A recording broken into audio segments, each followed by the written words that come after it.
Update 8.0 woes. And PS5 UI.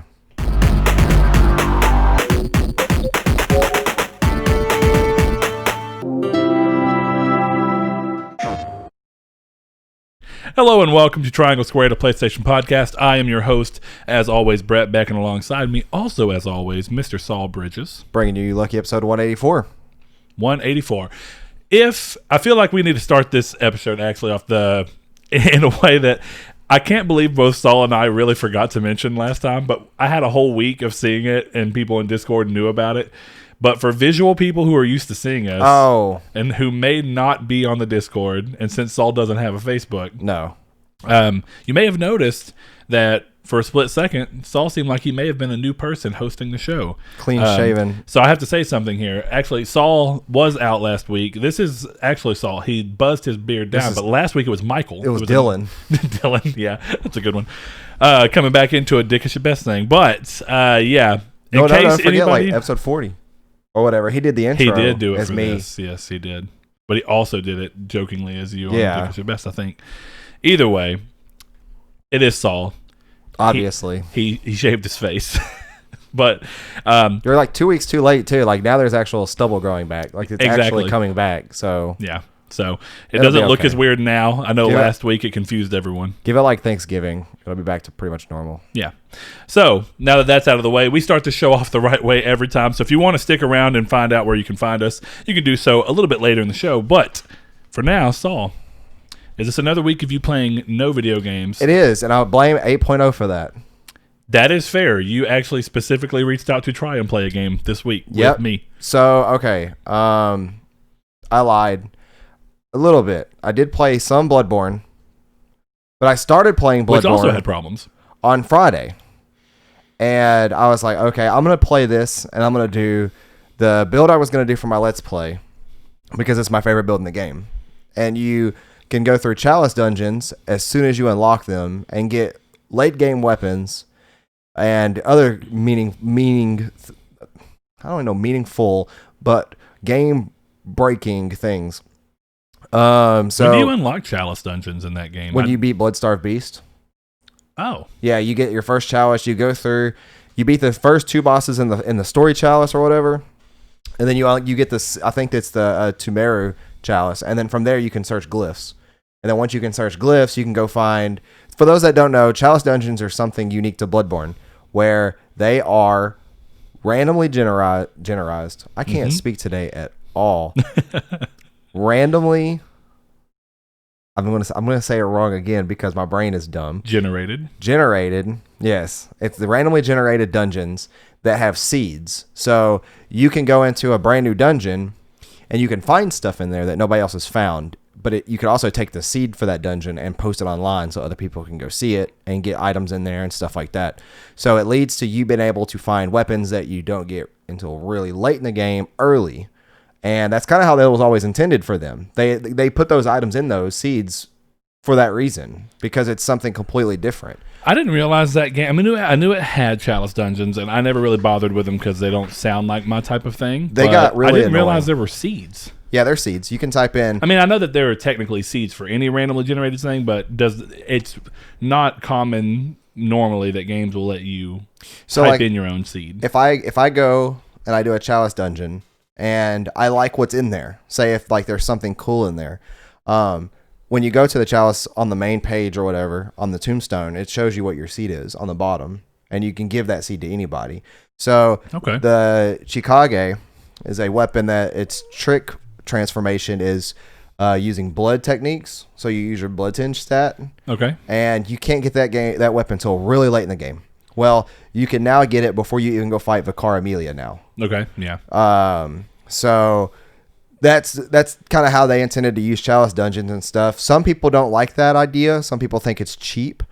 But it's kind of what they intended people to do. Like, they intended them to be random, and they knew that because they give you early access to them, they knew that would happen. But what I think is kind of cheap, and I did it anyways, and if I test my Elgato and it works and I do a Saw place for Bloodborne, I'll do it then too. There's a Chalice dungeon you can type in, and it is a very late game Chalice, because some of them have weird requisites, like to get the chalice, to get the Queen of Yarnum, which that's a trophy. You have to beat her to get the platinum. Yep. But in order to get that chalice, you have to beat a chalice dungeon where you are at half health. It cuts your health directly in half, and you have to go feed Omnigala and stuff in there. Well, there is this chalice that with this seed, you have no health. You have 1 HP. You have a pixel of a health bar. Yeah. But you start, and you walk out of the main room, and it's a hallway. And there's an enemy, and you can see the enemy's health bar getting killed off screen, and you get 80,000 blood echoes every time he dies. So you go, stand there, you wait 6 seconds for him to die, and then you use a bold hunter's mark, aka a homeward bone, and you go back to the lantern, and you just keep walking out and getting millions and millions of blood echoes. So by the time I fought Vicar Amelia, I was like level 100 something. But Bloodborne, something they do that sounds cheap. First of all, I have the platinum in the game, so this is just a fun way to replay the game. Second of all, it's not as cheap as you think because you can't have a fully upgraded weapon by Vicar Amelia. Like your weapon's still +3 at most, I think, or maybe +2, but you're still not doing tons of damage. Yeah, you can just take way more. Yeah, you could tank way more. And I was trying to do that build. I started Friday. I started Thursday, and I got to the point where I beat Bloodstarved Beast, and I'm like, I'm going to leave this for tomorrow. Well, I tried to go online, and then whenever I turned it to online and then resumed my game, it said kicking you offline, server interruption problems or something. So I'm like, this game, they're done supporting this game. They're not doing server maintenance on this game. Weird. Go to Bloodborne. Subreddit. Everybody's been having problems since 8.0 update. There was no online functionality. It turned the online functionality off for everybody somehow. Like I saw you tweet about it. It killed the servers, and I hadn't seen, like, if you go through the Bloodborne hashtag on Twitter, you can see people tweeting at PlayStation. And I'll say this. We follow both Ask PlayStation and Ask PlayStation UK. I have never once seen Ask PlayStation help somebody when they tweet to them. Have you ever noticed that? Ryan tweeted at them for a thing he had a problem with Rod, or whatever that game is, the motorcycle game, and they never responded to him. But Ask PlayStation, you see constant people getting responded back. I never got responded to. You mean UK? Yeah, I never got responded to on that. They never said we're going to look into it. Nothing. Yeah, that's a problem. And PlayStation. Oh, you know what? Does that go back toward, which I think, this is the problem with the idea. We keep talking about globalization this year because of Jim Ryan and that. The problem with globalization is that then it starts to feel like, shouldn't you have a global Ask PlayStation? Shouldn't there only be one if this is a global thing? Isn't that just Ask PlayStation? Because it's not Ask PlayStation US, it's just Ask PlayStation. Yeah, but it's assumed that it's the US because it's the only one that doesn't. There is not a US one. Well, is there? We don't know. I don't know. I don't think there is. Just like there's not a PlayStation US, but there's a PlayStation UK.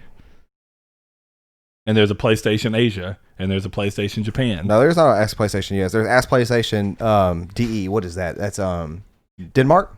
Probably, yeah. And then you have PlayStation Port. That looks fake. That looks like somebody trying to scam people. Probably is. So and the fact that it's not. And then Ask PlayStation. There's no T in station. Yeah, I think that this is weird. See, it goes back to my thing of like, okay, so if you're no longer going to have like PlayStation US and PlayStation UK, and you're gonna be a global company, then why is your social media not global? Why are you gonna stop separating all of the PS blog and put it into one place, but then you're not going to put all of your social media into one place? I know the answer. Well, even then, text for problem solving is the baseline for these kind of companies. That should be answered. Yeah. That should have said, "Oh, we want to wear this issue. We'll look into it." Anything that takes less than 3 seconds to type out, but they didn't. Yep. And I think if you, I can't remember Ryan's Twitter handle because it changes so often. But there was an issue he had with Rod where like he tweeted at them like 7 times, 5 times, 6 times, something like that, multiple times, because he was having an issue where he could not launch the game. And he's skinny rage, by the way. They just never tweeted back to him that I saw, and I was sitting there looking at the problem to see if maybe it's something I could solve, but I never saw them tweet back to him at all. And it seems like I can go down any day and just browse our timeline and I'll see Ask PlayStation UK responding to somebody. Like that's how I know that they're active, is because it's being responded to. Yeah, I see it often as well. That's an issue. And I wonder what their answer is to it and why it's happening that way, and if you're going to let that be what's most supposed to be considered the go-to thing. It's odd. I think it continues to go through the thing of you want to be a global company, but you don't want to let your social media be global because you want certain social media to be able to post one thing, and then you want other social media for a different region to be able to post something that would maybe seem, more fitting or reasonable for that region. Sometimes that's, we talk about the fact with how there's a lot of corporate doublespeak and how, and it's just one of those things, right? You'll see the thing come along where whenever Pride Month comes up or something like that, they'll do where everybody changes their name to the rainbow version of their logo. But then the moment that you see one of the areas and where that stuff is not tolerated on a societal level within there, they never change it. You saw it from Bethesda when it came time to go to Bethesda and some of the places that are more extremist. That's rough. I probably shouldn't say that. But in areas where those things are not as common, be it whatever societal thing that they're trying to do, they don't make those changes there. And that's why they'll never actually go through with making a unified social media, because as much as they want to be a global company and a unified company, they're too scared of the potential of losing customers to actually go through with the full implementation of that. Yeah. And that's why it just feels like anytime a company says something, it's all layered in these multiple layers of corporate speak. And even if the one person who's saying it may actually believe it, the company lets someone else in a different area run things the way that may be better fit for that area and their belief systems. So I don't know. That's weird, but I'm a little surprised that something as simple as Ask PlayStation, at least, is not a unified thing to where it's one group of people who are saying language barriers can come in there. There's a lot of reasons, I guess, but why is one active and the other one not? That makes no sense. But. Yeah, and I just double checked to see if they had ever responded to them. They never did. But I haven't played that. I think I looked at the subreddit today. I think it's fixed now. Somebody said that it's fixed because people were trying weird things like teleport to Cathedral Ward, take all your items off, and then teleport or go online, and then it'll work. And for some people it worked. It never worked for me. So I just gave up. What a weird series of events. Well, it's like they think that items that you earned if you played online and now versus offline, maybe you could re-register something. Sure. I don't know. I tried to play Red Dead Redemption 2 online, or Red Dead Online, I guess. The day of the update, that didn't happen. I tried to play Warzone with y'all on the day of the update. That didn't happen. So that's all the games I've been playing this week. Have you played anything new? No.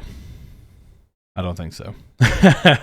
It's kind of weird. I mean, I've still been playing Crash Bandicoot, and that's taking up plenty of time, and it's still a challenge, which is fine. I haven't played that many games this week. I've been busy in just different ways. Friday, I went to a party at a friend's house, had fun.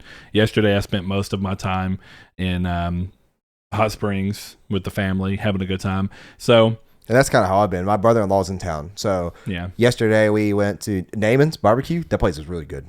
Oh yeah, I haven't had it either. Yeah, but I've heard great things. Super good. I've been watching The Boys all week. I've been editing a music video. Yes, I finished it today. It's good, wasn't it? Yeah, it was good. I've been editing a music video and dealing with things on that, and that's taking up time. So I've had interest in other places. I've played games this week, but it's clearly not taking any kind of precedent. I'll be playing more games. I'll be at Retro Games when my Retroid 2 gets here. Yeah, that won't be for like another couple weeks though. I've been playing off and on. I didn't this past week, but I have been playing off and on Sonic Adventure 2. And I've been wanting to play Sonic Adventure 1 and 2, even though 1's a lot more rough. I still love it.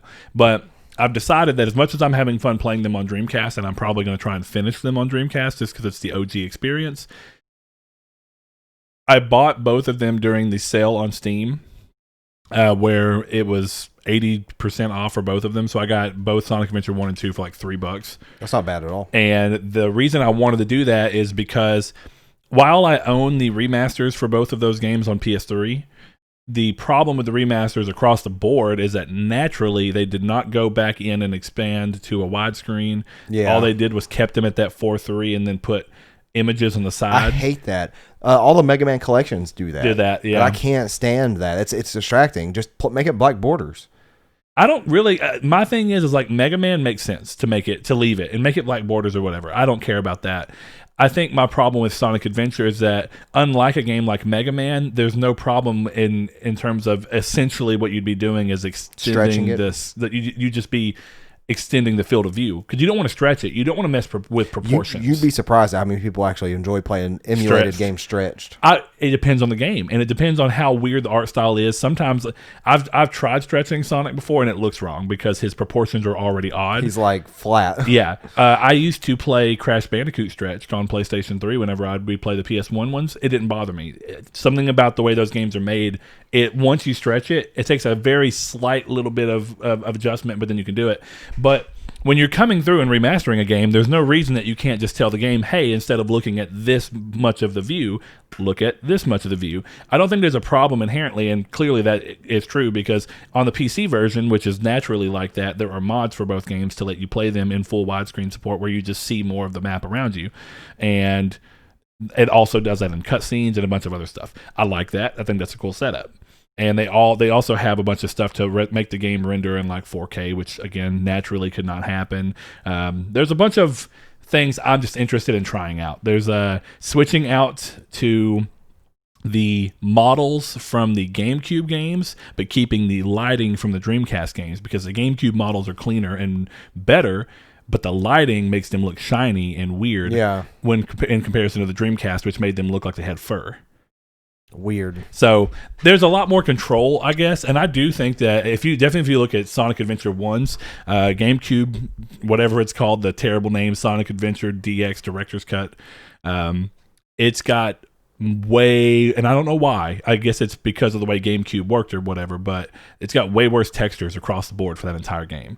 If you look, it's like you'll be walking on something and it's super detailed in the Dreamcast version. You get to the GameCube version, and for some reason, even though the system is way stronger, it's blockier. It's like they have a completely different texture. It doesn't even look like the original game. So I will be doing a little bit of that. I plan on playing more, but there's the thing is like right now in October I'm playing what I'm playing and I'm enjoying it when I am, but there's so much in November that I don't know how I'm going to handle it.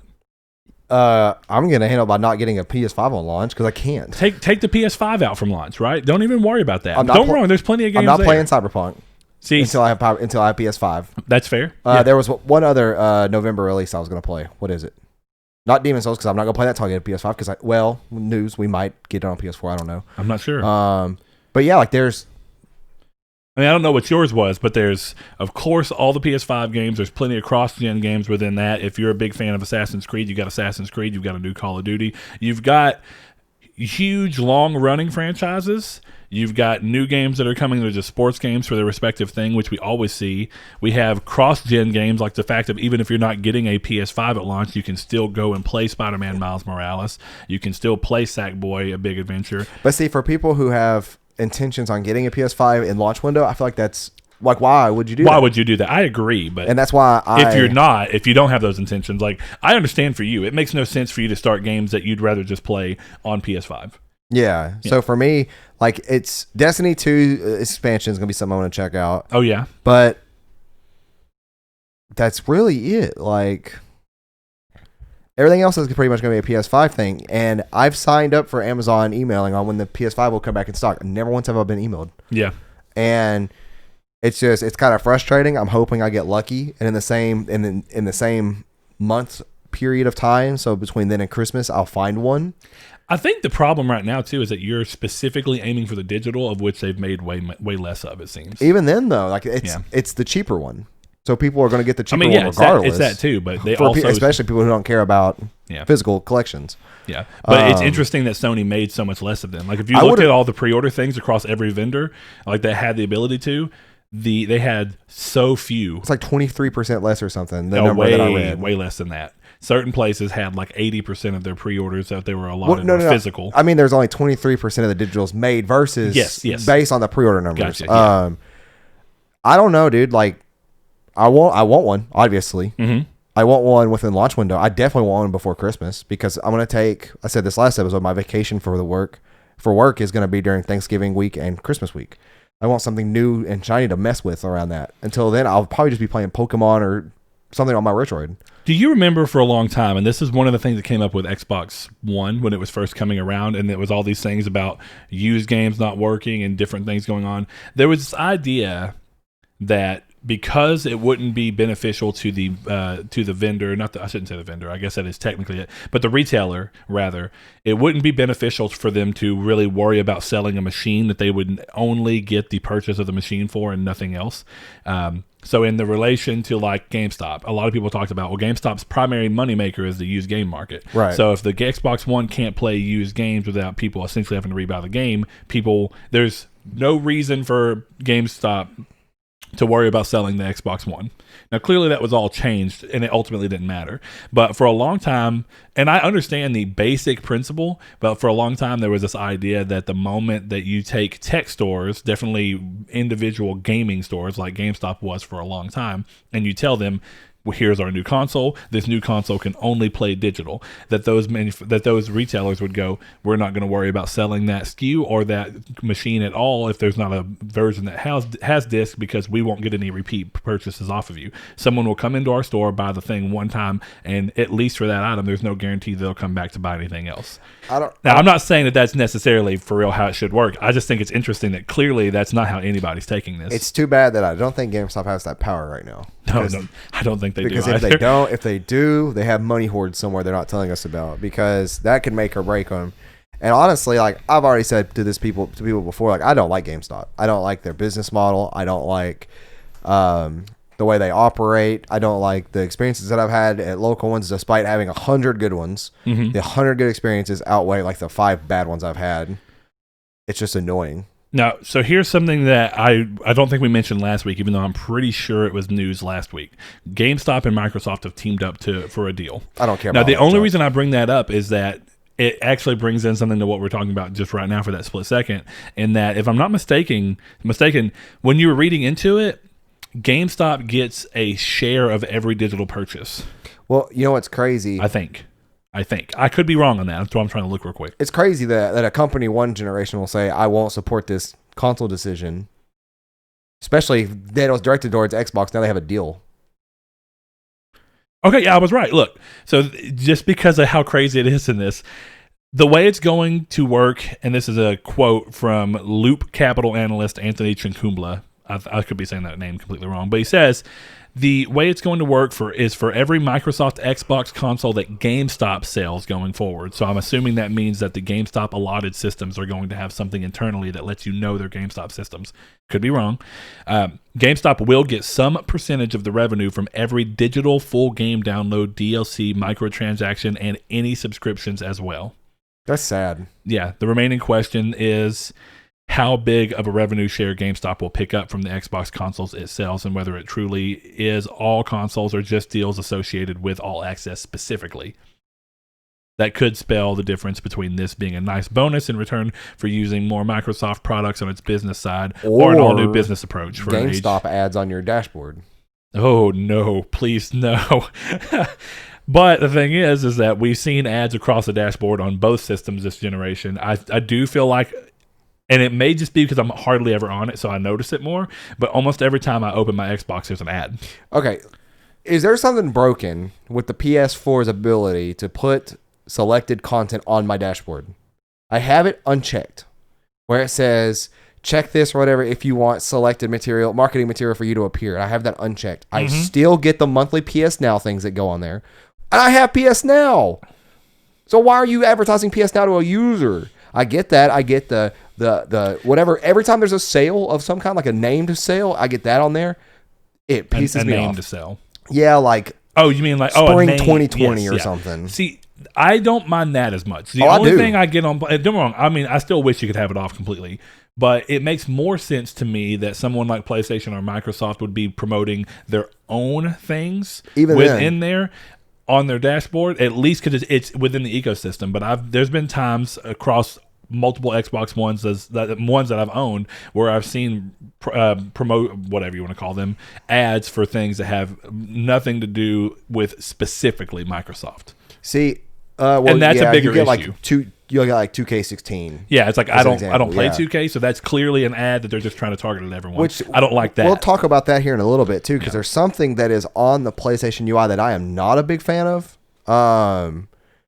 It's very small, but it's when you're on the store tab and it shows you deals and stuff down there. I don't want to see that. Like, I feel like that should just be kept in the store. Like, I don't want to preview that on my dashboard. I feel like that just makes it cloggy. Okay, I mean, fair enough. Because like there's a in the video when they go to the PS Store icon, you can see at the bottom it says like PlayStation Plus collections. Yeah, it's like the very bottom of the screen. Yeah. I like that there's a huge space between those two things, though. That's what I don't like. I don't like how, because the UI. Well, we'll talk about the UI. In a bit. Well, just to close this out though, UI is very clean. I like how small the icons are in conjunction with your background, but I think that's what takes it away. Okay, well, we'll definitely talk about that in a minute. But moving along, that's just an interesting deal, and it's something I thought of. But we've got to move on into our community's take. And this week, we kind of have two de facto ones. One's essentially just real quick, and I thought it was a fun question, so I went ahead and gave it around to everyone. One of our listeners, Mr. Josh Drago, said, "A fun Friday community question: if Triangle Squared had a sponsor, what would it be? Please write sponsor by blank. Example: sponsored by Pornhub. Like hot gamers, MILFs or GILFs? Watch Pornhub or sign up for premium. Get hard." But I shared that across everything, and we got some fun ones back. So I'm going to grab the ones off of Facebook, which where the thing was originally posted, and we have the most answers. Josh Farmier, who knows? I'm saying it probably wrong, but sponsored by Viagra for those long, hard gaming sessions. I don't want high blood pressure. I'm only going to choose a couple because I just think they're fun. This one is also funny. Josh Hoop, sponsored by Bungie because we know Saul Bridges will always come back to Destiny 2, given time. That's true. Yep, and you were just talking about it. That's true. Oh, let me see. Someone posted one that made me laugh because it was just, and you've already said it, is the more funny part since we've been talking. It was in relation to From Software, I want to say. I couldn't find it on Discord. I don't know where it's at in Discord. I'll put it in community stake discussion. No, you didn't? Yes, I did. Did you? Discussion, yeah. Oh, I didn't want to clog it up, yeah. Oh, this one's funny. Josh Ayers over in Discord says, sponsored by Dollar Shave Club, responsible for Saul's new face. Boy, it always kills me whenever I see like a Dollar Shave Club sponsor and it's somebody with a beard. I'm like, are there other cleaning items that good? Probably not, but you're making bukus of money for the ad. So hey, Dollar Shave Club, sponsor us. I'll shave on live stream with one of your razors. I was going to say heavy-handed safety razors or whatever they're called, but yeah, just... This one's good, just because it says EA Podcast. You should be listening. EA Podcast. Should be listening. Also, someone confirmed. I'm trying to remember what it was. I think it may have been Josh confirming to me. It's going to kill me. I'll have to look it up to be sure about this. But, it was EA Sports. That's what we were talking about. Yeah. He said he was playing, and it still does it. We had mentioned it a while back. I don't play sports games, so I don't pay attention to it. But I was saying I hope that's not gone. Let's see. I'm going to try and get at least one more on here because it was... Oh, yeah, it was Donovan. He says, maybe From Software due to how many times Saul's promised Let's Plays. And you've already talked about it again. First of all, I've only ever promised one that didn't happen, and that was a total freak accident of my PS5 or PS4 or my graphics card. And I figured out my microphone problem. All I had to do was update my drivers on that, so now my microphone works.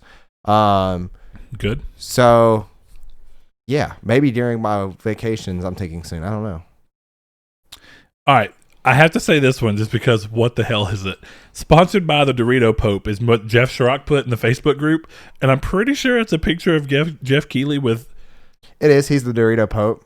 People started making fun of that, I think, in relation to the Game Awards. Because of all the ads? Yeah, because he's a gamer that drinks Mountain Dew and eats Doritos.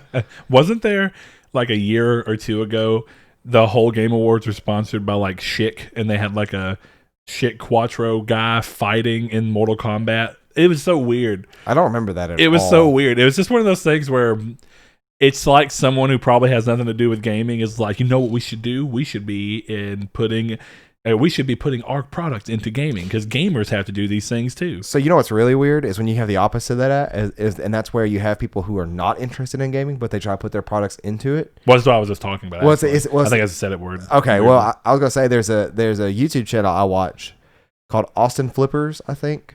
And it's like this couple that goes, or they're not really a couple, but it's like this guy and a girl who goes around Austin, Texas, and they like find these houses and they show you like how like these dude, they bought a $5,000 house once. That should tell you how bad. There's like a hole in the floor that led to like the ground, and like led to China, all the way to China, almost. And they'll renovate them, and then they'll break down at the end of the episode like what they renovated, like what was their total cost, and how much they're planning on selling it for.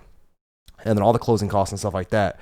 Well, they have a sponsorship that's a game where you like renovate your own home. I'm like, was this game made specifically for them? Because this is really weird, like really niche. Like who has a mobile game that wants to renovate a home that does like challenge style events that happen through it? It's super weird. There was one thing that happened on Twitter between Gideon and I where we were talking about. I like that one. It was, I don't know how much of it you read, but it was essentially talking about Microsoft's systems of what they talk about as being real, like acceptable trash talk and then non-acceptable trash talk. And it felt so much like that. It felt like when you watch like infomercials and it's someone doing something and it's almost too on the nose and too or over exaggerated. Yeah, and one of them, like, I wish I had the whole list in front of me, and that's why I was trying to find, because the entire list was just hilarious. I was reading them all off, but it was one of them was get wrecked, kid. You got that's some serious, like that's potato aim or whatever. It's not even get wrecked. It was like get destroyed. It felt like people just saying ridiculous things. Here, I found it because it just made me laugh so hard. I have to. Acceptable trash talk includes get destroyed. Can't believe you thought you were on my level. That was some serious potato aim. Get wrecked. Only reason you went positive is you spent the all game camping. Try again, kid. Cheap win. Come at me when you can actually drive without running cars off the road. That sucked. Get good and then come back when your KD's over 1. Do you remember like where they had that thing called like Gamer Bully? No. I don't remember. It was so short-lived because it was a failure of a mess. But it was like the appeal to it was for girls who play online who get harassed can hire a bully to go into the game and beat up the other guy that's harassing the girl. And it was like specifically aimed for Counter-Strike. Where like if you're getting trash talked in a Counter-Strike game, you could go hire somebody who's really good at Counter-Strike to come in and boost you through, and then you could trash talk back. First of all, that's a stupid idea. Second of all, you can't play Counter-Strike like that. You can't invite people in that kind of fashion that they were advertising you could. Third of all, it was sponsored at one point by SteelSeries, and SteelSeries saw how big of a mess it was, so they backed out. But they have like a commercial or like an ad that is like for this service. It's bad.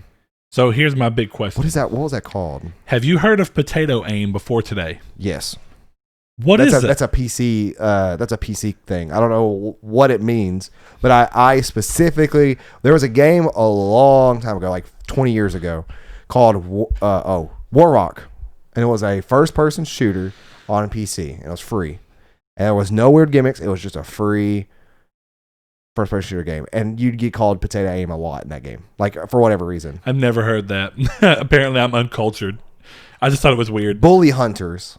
What's weird is that potato aim almost offends me, or at least if someone said it to me, I'd feel more offended than any of the other stuff on this list I saw. They took the video off of YouTube.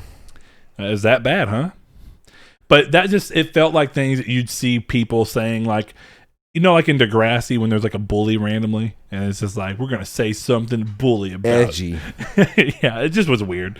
Anyway, going into the real community's take that we had from last week, it was simple. It was, new console generations bring a lot of new features, but often leave others by the wayside. What is your favorite PS4 feature that you hope carries over to the PS5? We got some good ones. Over in the Discord, Mr. ShafeDog247, one of our patrons, he said, the features I like the most are considered typically very niche. Both PS4 and Xbox One offered facial recognition and voice control to an extent. As someone that has methodically shifted towards a smart home over the years, despite my wifey pointing out my level of dumbassedness on the regular, I appreciate being able to hands-free. I just like reading the word dumbassedness altogether. I appreciate being able to be hands-free for a lot of basic things like lights, TV, thermostat, etc. I like telling Alexa to turn on my TV and tune to ESPN when I get home from work. It's convenient to do, and while washing hands and making dinner, plus I don't have to worry about losing the remote again. So it would be nice if voice recognition stays and improves. I do like that someone had a niche answer. I don't think that's going to be a common one. No, and I think that voice recognition could work out really, really well now that the microphone is in the controller. Because the only time I've ever used voice recognition is when I accidentally trigger it when my headset's plugged in, and I still to this day don't know how to actually trigger it. R2, when you're on the home menu. Okay. So that explains it. Because setting a controller, hitting a trigger. And I think that that's kind of the problem, right? Is that, at least on PlayStation side, with the Kinect, it was like a, hey, trigger word. Yeah. And on PlayStation, they were more like, well, we're going to make you hit a button to use it. But hitting the button to use it automatically makes it pointless because you're having to interact with the remote before you can just say what you want to say. Yeah, so like if they had like, hey, Sonia or Sonia. Oh, Sonia. There you go. Hey, Sonia. And it works, then I'll be happy. I use voice command a lot for like, I'm not going to say the trigger word for Apple, but the trigger word for Apple. I could be wrong. I think that you can do that, but I think you actually might be able to say something PlayStation. You can say, hey, PlayStation, but you still have to hit R2.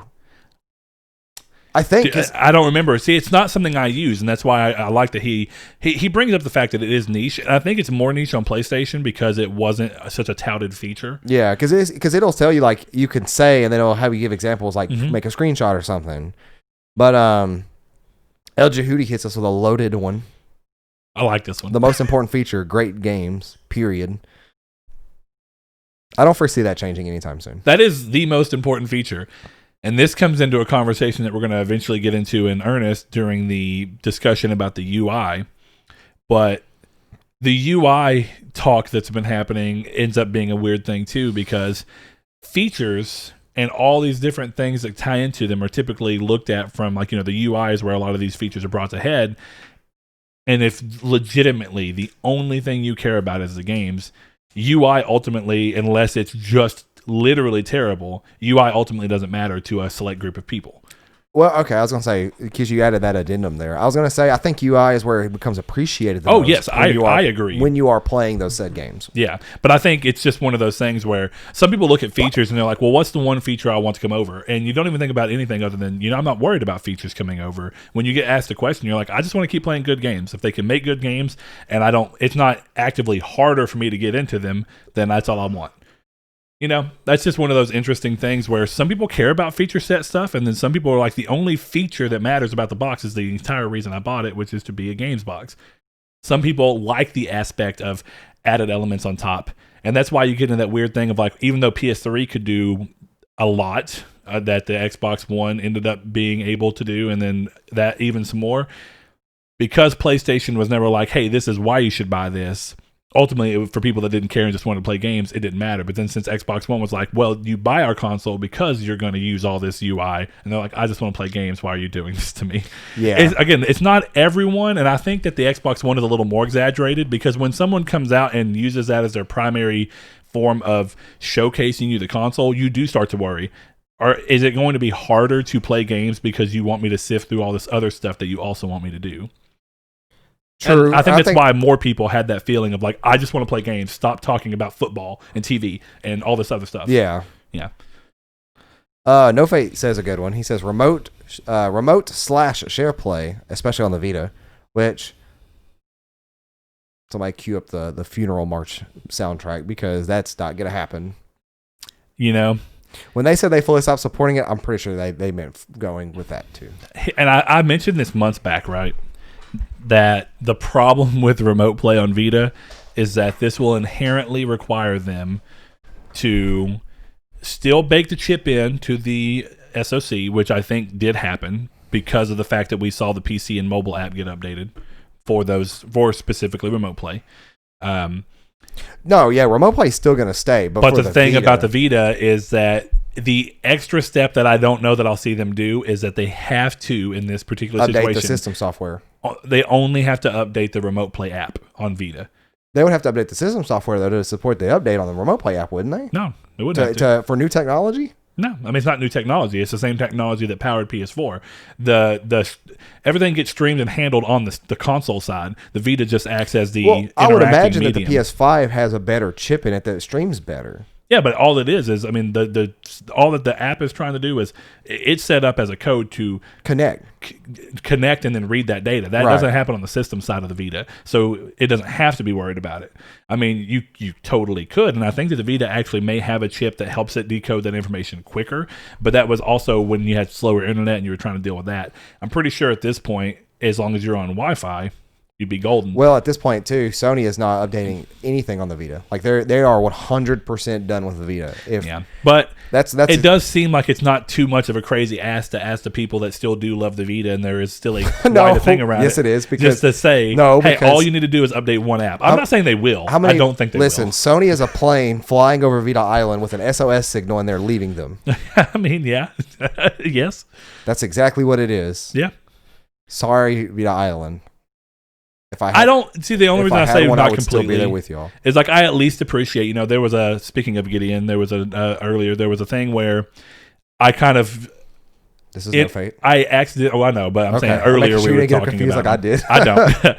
But talking about Gideon earlier, one of the other things that one of our interactions throughout the last week or two was in relation to Sony pulling all of the games from the PS4 and PS5 store that weren't for PS4 and PS5. So that was PS3, PSP, PS Vita. Right. And a lot of people, the way that it was kind of announced was poorly worded, but there was eventually a sentence in there that clarified that those games are being pulled from the majority of stores, but the stores that are still on their systems will still show. So PSP actually doesn't show on PSP because the PSP store got killed because it was just hard to update, and I get that.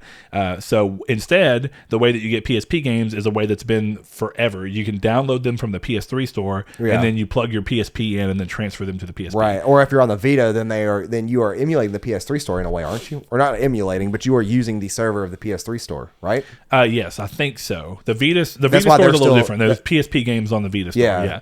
So when you look at all that, it's like you can still buy games for those systems, at least on the respective systems or another system. So they're not completely leaving them behind. Well, and I don't think it was worded poorly. I think that was all intentional. I think people wanted other people to think that's how it was working, or that if you wanted to buy these games digitally, you just couldn't anymore. I think it was an official statement from Sony, though, and that's why it was poor wording. And then the final sentence was, you can buy them on their respective stores. But it was like, here's all the information, and then you suddenly put that on like the closing sentence. It was very weird.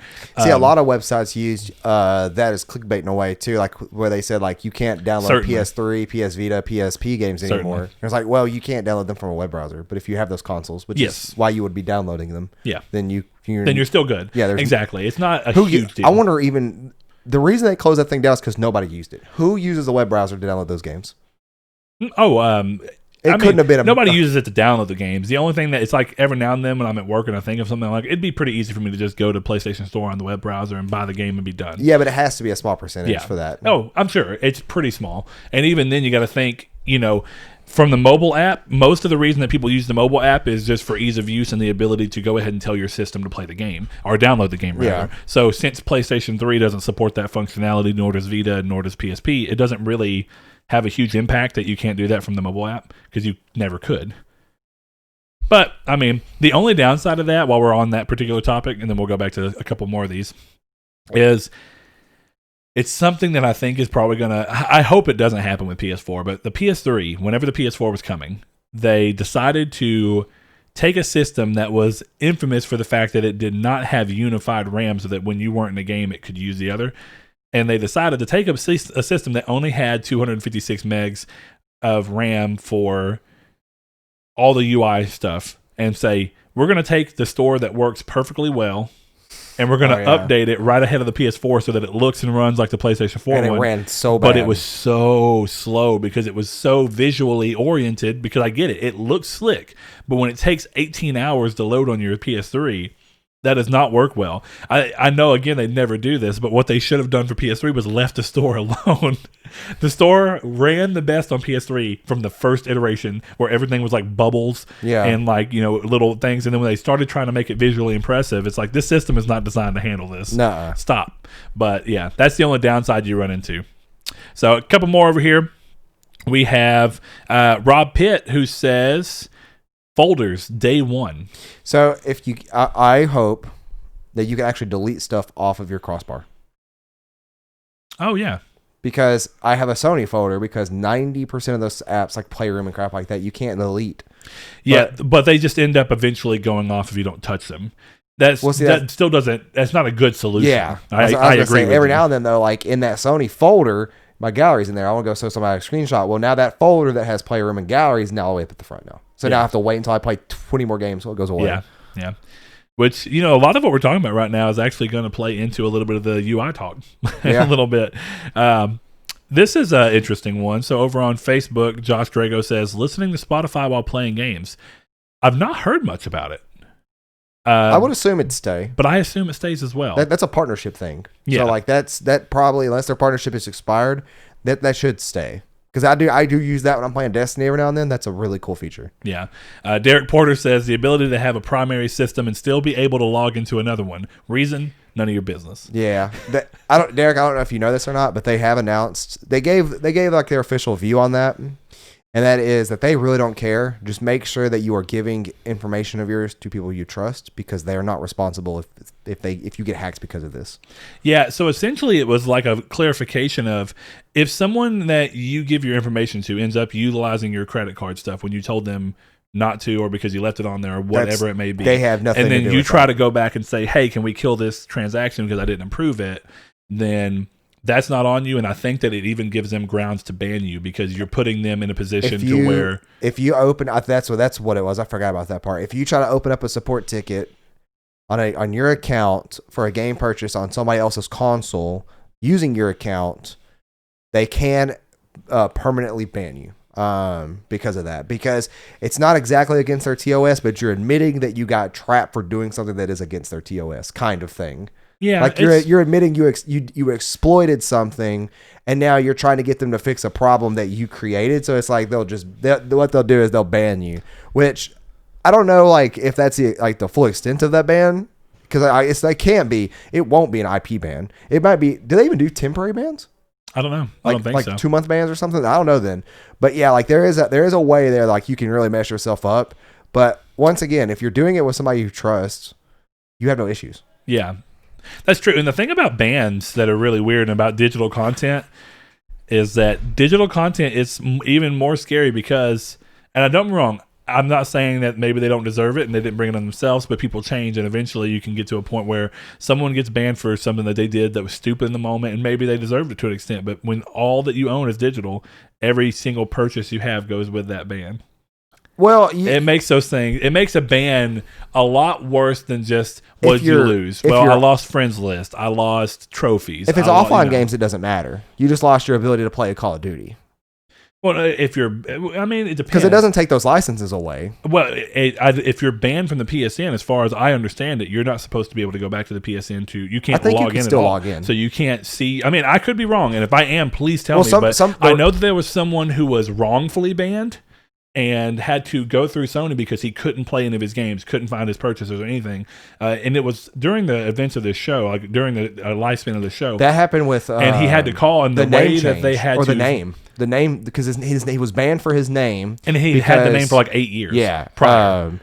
But somebody else pointed out in the same tweet that they announced this all in, because this was all done on Twitter, on PlayStation's Twitter. Somebody said, well, if I get banned for this, I'll create a brand new PSN, give it PS Plus, and then I will game share with my banned account to get my games back. So I was like, that's clever, because if it works, it works. I mean, in reality, it's just you lost all your trophies at that point there. That's all that happened, really. That's something like a normal ban is that. But I think, and that's the problem of bans for certain reasons that get into situations of like, if something's socially acceptable at one point versus another, which Sony's in a better position, because the problem they had before is if someone makes an account and you offer no avenue to change their name, and they make an account with something that is maybe mildly offensive or something when it was especially created. In one area of the world where it's not offensive anywhere else, and they get banned because of that one area of the world. Well, exactly. There's a lot of things that come up, and offering no ability. I want to say a guy's name was like Captain Jizz or something. It was something crazy in his language, and like I think he was Hebrew. In his language, it was like Captain Honor, and then he got banned. I don't remember that. Regardless of whether it was that, it was a parallel like that though. Yeah, regardless of what it was, if you make something because it's societally aware at the time, and then 8 years later, that's no longer a thing that society likes. It's so weird to have the potential for a ban on that. But I'm glad that they're closer to a point where those things can't happen as bad. But I mean, it is what it is. Here we go. Here it is right here, because we definitely talked about it in the very I remember early days. I'm trying to King Mada Faka. Yeah. Yep. Yeah. That's what it was. And he's like, it's a stupid username, but I had that account for 12 years and it got banned. It's like, so somebody just decided to report him. And see, that's what I say. Like, you made say you're 12 when you make that, right? And it's kind of like when people just say, what was it? I'm so fucking retarded, whatever the hell it was when you were a kid. It was always the play on words. So when you go through all that, say you have some joke from your childhood, you make a thing because you're being an edgy teen, and then suddenly you're no longer 12, you're 24, and you get banned for a thing that you did when you were 12. The ultimate cancel. But yeah, interesting situation. So there is no permanent bans on PlayStation. It's only 100-day bans. And when you do, you do lose all content that you own, that you bought digitally, but you get it back in 100 days because nothing is permanently banned. Interesting. Yeah. But I wonder if those are followed with criteria. Like if you were banned because you have a name that violates the rules, now that name changes are a thing, does it come with your ban will be lifted in 100 days as long as your name has been updated and changed? Now they can say that. They couldn't say it back then, though. Yeah, back then they surely couldn't. And also, is that information based off of back when that ban happened, or is that based off of new information? Yeah. Now, have they switched to permanent bans now? I don't know. Well, and that's what I was going to say. In this instance here, this is for rude or vulgar material, which is 90% or why you'd get banned. The other 10% having like a hacked console or something, that's probably a permanent ban. Yeah, but rude or vulgar, does that account for offensive? Yes. Like, I think it's all. Does that account for bigotry? I'm not saying that those people I think it's all in your behavior. I think anything involving behavior is 100 days. But if you do piracy, hacked console, something like that, it's life. Interesting. That's what was just alluded to me, at least. Interesting. Okay. Well, going to go ahead and head into the news. So thank you, everyone, for being part of the community stake. Thank you. The news this week, let me mute my laptop so you don't hear crap. First thing comes up is currently it's just a rumor based off of a listing. Some think that Demon's Souls remake might be coming to PS4 due to a singular listing from a Hungarian retailer. These things happen fairly often, and the listings are just flat out wrong. Mm-hmm. But some people think that this could be because Sony have neither confirmed nor denied. I doubt, but probably because it's not even on their radar completely, though. Who knows? So while this could be yet another cross-gen game, I don't think so. I think this is more than likely a listing in error, but time will certainly tell because the listing also showed that the game released on PS4 the same day as the PS5 one. So, which is weird. If we didn't know about that by now, I think Sony would face a lot more flack for that, let alone the fact that they were also going to receive flack for having no exclusives yet again. Well, also think about it that like they showed, wow, our camera just is doing something real weird with focusing. Here, that I just had a stroke because it looked real blurry for a second. Probably did something with focusing. Who knows? But Sony kind of did that in a way where like they announced Final Fantasy VII Remake. Well, that series is going into PS5, and I guarantee you that announcement made people buy PS4s. Which in reality, they get to play like 1/6 of the game, 1/5 of the game. We don't know yet. Yeah, we don't. It would have been the first time that's happened, though. Like deep down, who bought a PS4 for deep down, and where are you at? Because your PS4 is probably a Game Exchange. I always say you should not buy a console for a game until there is at least a release date. And that can still change. I say don't buy it until it's out and reviewed. I mean, that's even better. Yes. That's probably where you really should go. But seeing people, and I get it, right? Being hyped is one thing. But seeing people be like, they announced Final Fantasy 13 Versus for PS3, and it's just a trailer. No gameplay, no nothing, just an idea of what it looks like. I bought a PS3. Go one step farther back. Final Fantasy. Oh, you did say Final Fantasy 13 Versus. Yeah. I'm sitting here thinking Final Fantasy 13. Yeah, I was going to use 13 Versus. Yeah. So that's what I mean. Go one step back in my brain is what I need to do. Okay, it's like, another game that at least eventually ended up coming out on a completely different console, but The Last Guardian. I love that game to death. Oh, yeah. But that was announced as a PS3 game, again, with just a quick trailer. It happens every single console cycle. I learned something about that the other day that I thought was really interesting. I was unaware of. When they first announced The Last Guardian and they had the trailer, it was technically running on PS3, but the way they went about getting it to go, because the game was still really early days and the PS3 probably couldn't handle the vision they had from what they were understanding, and I think that's why it didn't come out. The game was running at like 15 frames a second, and then, or no, it was less than that because the trailer was in 24 frames per second to make it look cinematic or whatever. The game was running at 12 frames per second, and it was as max they could get it to go. And they had to record the game. At that point, why are you doing all of this? At 12 frames per second and then double the speed to make it look at 24 frames per second. That's illegal. That has to be illegal. But is it?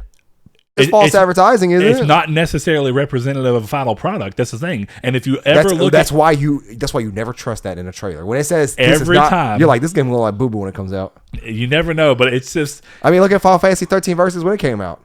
Yeah. Even then, Sony didn't get any kind of legal retaliation that I'm aware of for Killzone 2, which was said to be gameplay. Blatant, yeah. And was 100% CGI. And apparently none of the people at Guerrilla even knew, like they built it as CGI, and nobody knew that Sony was going to say. Was it CGI or was it gameplay that wasn't on the console? No, it was CGI. Okay. It was 100% CGI. I've heard that it was CGI, but then I've heard it was created on a PC and played on a PC. Nope. Okay. 100% CGI. It was a target render for what they had anticipating for the game. Anytime I will give them credit. Anybody ever uses that. Did you ever play Killzone 2? Yes. We've talked about this before. I never beat it. Okay. What's the craziest part about that situation at hand? Wasn't super far off, but it was how close they got. It was far off enough, though. It was. It didn't have that soft CGI look, but some things actually ended up looking better than the original render. I don't know about that. Well, it was. In the original render, it was because of creative choices that weren't. You know what that render looked like? Killzone Mercenaries. A little bit. The game looked good. Yeah, that game was good. I really liked it. Good game. Anyway, let's see. In the same vein. Yes. No, one thing I wanted to say about that, actually. Sorry. One of the things I wanted to say about that, because to me, this goes back to the question of, well, why did Sony make certain games cross-gen and other ones not? Right? And I think that sometimes you look at it and it's like, okay, the IP is too valuable to put on a brand new system because they can make way more money having it on any of the 120 million PlayStation 4s that are currently out there. Yeah. There's an argument for that, right? You look at the games that are cross-gen. Sackboy, that's a kid-friendly game. You don't want to isolate that to a market, and it's just best to have it on everything anyway. Makes sense. Marvel Spider-Man, one of the biggest PS4 game. And then you come through and say, all right, if we're making a follow-up to that, why would we leave it when so many people bought a PlayStation 4 for this and we can make so much more money off this partnership? Great. Okay, there's probably some licensing they're having to pay anyway. They want to make as much money as they can off of it. Horizon, another game that came out and sold 10 million units as a new IP. Yeah. Crazy. Doesn't happen every day. Then you have Demon's Souls. Demon's Souls is a remake of a super niche, the most niche game in the Souls games. Kingsfield. If it was an actual Souls game. But it's the most niche of them all. It's still, even if you look at the best ones of them, ultimately that's a niche genre and a niche series in comparison to Horizon and these games that have sold singular games with, tens of millions. They're still really impressive numbers. The third thing that I think comes into here, basically what I'm saying is that Sony has all of the reason in the world to actually keep this game PS5 exclusive because they're not really losing out on much. It is a reason for certain hardcore fans of a niche series to go and buy this console. And the other thing is that Blue Point made it. It's not a full game make, so you don't have to worry about them making story and combat. And Blue Point is in a place where they're a small team and they're in an area of Texas that is very cheap to develop for. Here's my thing, though, is that with me, I'm not getting a PS5 on launch unless that literally changes somehow. And I don't think it will. I'm not optimistic for that. But what changes? I'm sorry. Me getting a PS5 pre-order. Yes. Gotcha. But if they launch Demon's Souls on PS4 day one, I'm going to buy it twice, and because those games are meant to be played 500 times. Yeah. So I'm going to play it on PS4 and then immediately play it on PS5 and see what the upgrades are like while I'm playing a different build or playing it again to get the platinum or whatever I'm doing. Yeah. So if they would announce it, either way, just like we have no plans to bring Demon's Souls to PS4. Yeah, sure. Or we have no plans to bring Demon's Souls to PS4 right now, because then at least we know it could come, but not at launch. Or just announce it. Because like as of right now, that's a day one purchase for me, no matter where I am. If I have PS4 or PS5, I'm buying that, and I'm not alone in that. If Josh Ayers didn't have it reserved, he'd probably do the same. Yeah, no, I understand. Let me know if you agree with that, Josh. Yeah. I'm curious because I think I would think you would, but then again, that's 100 and it would be 120. Be like this is not now complicated. 130 because 70, 60. Yeah. And ultimately, my thing there, though, is that of the games that we know about, the one that makes the most sense to leave as a PS5 exclusive, because you don't have to think about all the systems you're leaving behind, is Demon's Souls. It's the perfect fit for early days to make it 100% exclusive and not feel like you just paid a ton to develop it. The development cost on the remakes, all of them so far, have been very modest. I think Cyberpunk should be a console next-gen exclusive. Never was going to happen. No, but I think it should be. Never, ever was going to happen. I honestly could not believe that The Witcher 3 was a next-gen only game coming so close to when the next-gen happened. I'm also surprised at how Thief worked. I'm just trying to see about the focusing. I don't know. It could be because of the lighting being a little different in here with all the spooky dark lights. But either way, sorry if it looks visually weird occasionally. But no, Thief, I don't know. Thief is weird. It didn't sell very well either. No. But when you look at all those things, it makes sense to leave certain games exclusive because you want to do a risk versus a reward. It's a pretty low risk to keep it exclusive, and the reward's potentially high if you get people, if you show it, it looks amazing, and people go, I want a PS5 for that. Which clearly has seemed to be the case. I've heard a lot of people and seen a lot of online banter of people saying, I've never played a Souls game, but I'm buying this day one. Go and play Bloodborne. Before that, Dark Souls 3. Play it in this order. Play Bloodborne, Dark Souls 3, Dark Souls 1, and then go play Dark Souls 2. That's the order. That's the order of importance. And you can switch around Bloodborne or Dark Souls 3. But honestly, play Bloodborne first, because then you're used to fast combat, so you'll be used to Dark Souls 3, which I think is inherently harder than Bloodborne is. If you're going to play those games leading up to Demon's Souls, then yes, I definitely think you should play them where you play the faster ones first and then the slower ones. It's also canonical. Canonical. I can't speak again today. Why? Canonical. Toucan Sand canonical. It's my canonical head canon. It's my head canon that's the order of how they started. We've talked about this before. Yeah. No, I think that's an interesting idea too.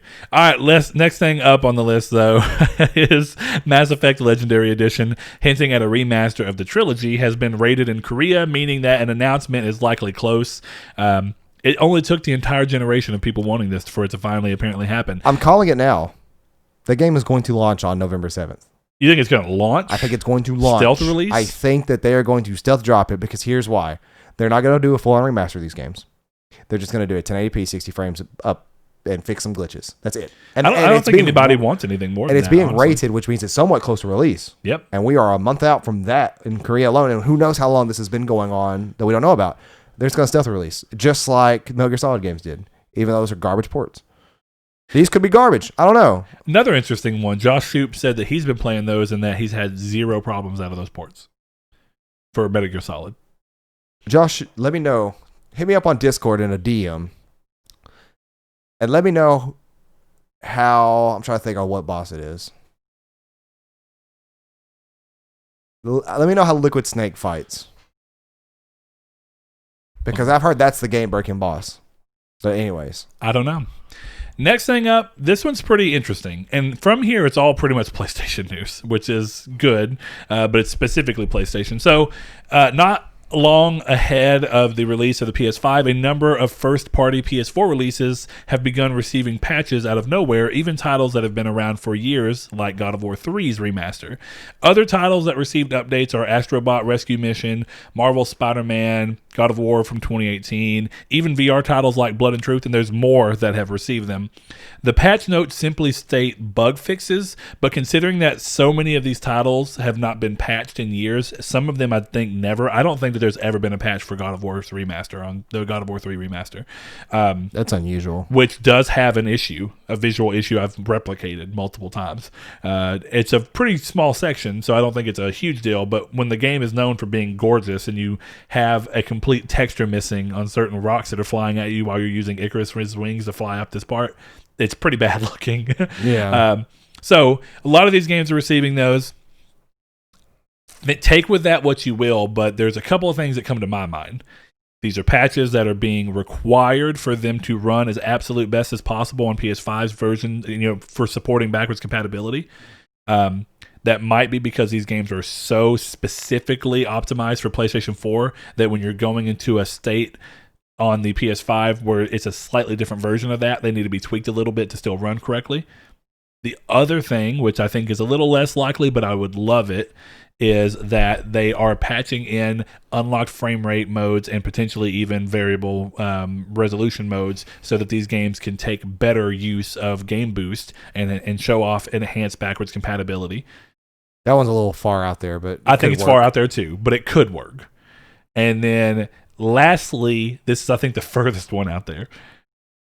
Maybe, just maybe, they are being updated to be able to better work with some of the UI features of PS5 when it recognizes that they're being played on a PS5. I actually think that won't happen. Just because I don't think so either. Just because, like, if you remember back, like, there's icons that didn't even get updated on, like, PS Classics and stuff like that in UI, in the UI. Yeah, sure. So, I don't know. I don't think so either.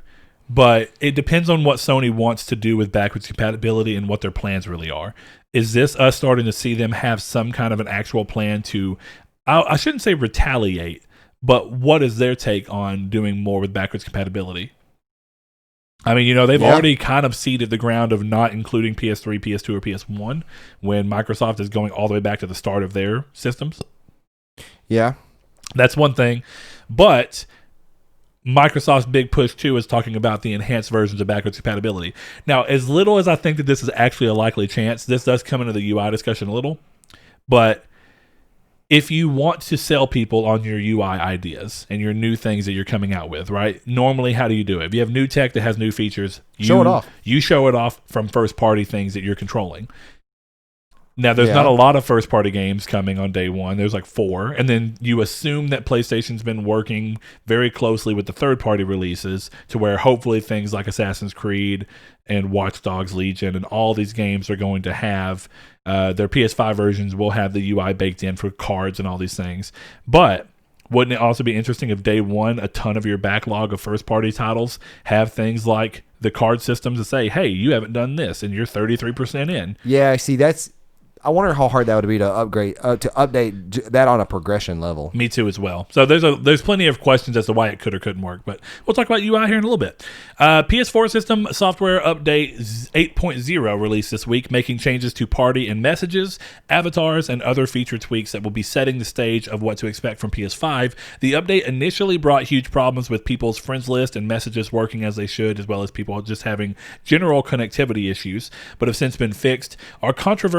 One controversial bit from the update came from a notification on PS4 that mentions voice chat recording, a feature that will be present on PS5 for users to record and report things from their chat groups. This feature is apparently not present on PS4, but it is mentioned so that cross-platform chat users are aware that when playing with PS5 users, even if they're on a PS4, they can be recorded and sent off to be listened back to and potentially have action taken against them. First of all, for people who are mad about this, just know that there is no way legally the system won't have a notification to let you know you're being recorded. You can't. There's the wiretapping laws. So, like, in order to record somebody else, in some states you have to. Well, it's state specific. That's the only thing that's weird is what if you live in a state that doesn't require consent from the other party? Well, that's what I'm saying. It has to be an overall thing. And like, I guarantee you, if me and you are in a party and I start to record you, it'll pop up saying MeteoricDemise is now recording this voice chat. It cannot not do that. Because they're not going to go state by state basis and figure out what wiretapping laws there are. So that they're probably. So it'd be a blanket safety. It'll be a blanket safety. And not even that, but it's like, I mean, like, you could do this on Discord. Oh, you can do this in any way that you really choose. Yeah, you could have it so that whenever you're talking to me, I could have you coming on my TV speakers and record it on my phone. This isn't something like this is now just being baked in the UI, sure, but like.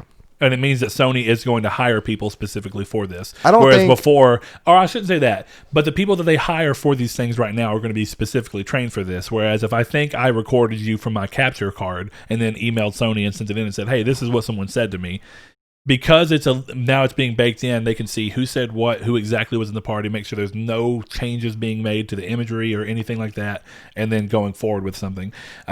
I think the big thing that happened here is a lot of people took this initially, and don't get me wrong, I know that there's I am hesitant to say conspiracy theorist, but there is a idea that comes from this that I understand why people are landing on. But the big thing is that a lot of people took this initially as Sony will be constantly monitoring chat, and if they hear you say something, they will ban you. People did not realize that this was something where users themselves choose to start the recording to send in. It apparently can record up to 5 minutes and then 1 minute before and 1 minute after. It's one of those it's one of those weird things too, like where they just weren't clear on it, something again. And they've actually come out and said that their wording was very poor. This is like the third time they've said their wording. This has been really bad on their part lately. And again, whether this is growing pains from a global standpoint or what, it does not look good for them. So all those things coming together. The thing I understand is that a lot of people either view this as initially they heard it and only have thought of it as 100% PlayStation is monitoring and they are being upfront about it, which is not the case.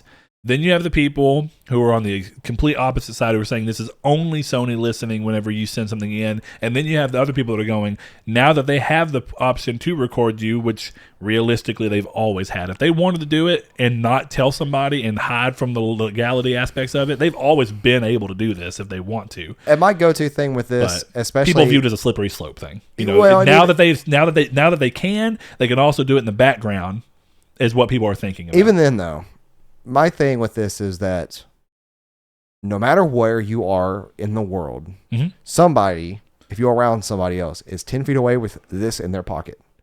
Do you really think this stuff doesn't record you when you're not thinking about it? Because it definitely does. This is the world's best spy tool ever created. Yeah. Now, and actually, the terms of service specifically tell you that they're doing these things. That's why these things are all free. I'm all for privacy, and I'm all for trying your best to keeping the privacy, but there's things you can't overcome. Like, I don't have Facebook, mainly because A, Facebook is definitely the worst when it comes to this. Yeah. B, they sell your data like crazy. Yep. And C, I will try my best to find the companies that do this and get rid of them. I won't Facebook, Instagram, stuff like that. I'm sure Twitter does it to an extent. Google are the world's worst. The one thing that I like about any service that is free. Pretty much, yeah, but like you're paying with your data. You're telling them information that they can sell to an advertiser. One thing that I like about Apple is how transparent they are, supposedly, that they are with your data. And that's like, when we don't record you, we don't have this microphone on hot when random times. They have a notification for when it does, which could be a fake notification. Who knows, really? But I mean, Apple seems like the ones that truly do care about your privacy. Probably because they've been the ones that have been attacked the most with iCloud. More people use iCloud than any other cloud service, therefore it's going to be the most vulnerable to attacks. Or it's not going to be. It's going to be most targeted for these attacks. Yeah. No, yeah. So won't be vulnerable, but yeah, targeted. Yeah, they have to be upfront about this. But that's just my little 2 cents on this whole thing of like, you're getting spied on no matter what you're doing.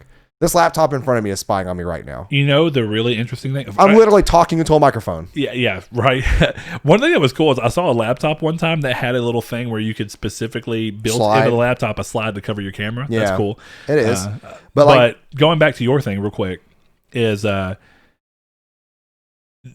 you're talking about Apple being transparent about it and coming out front and saying, hey, we are very clear with what we do and don't do. And that's what Sony is doing right now. And Sony's doing that. And when you think about these people who are constantly living in the edge of, well, if they're doing this, then the fact that you think that they wouldn't also be doing this makes you foolish. One, I don't remember who said it. I don't remember what it was. And I understand the basic meaning of what they're saying.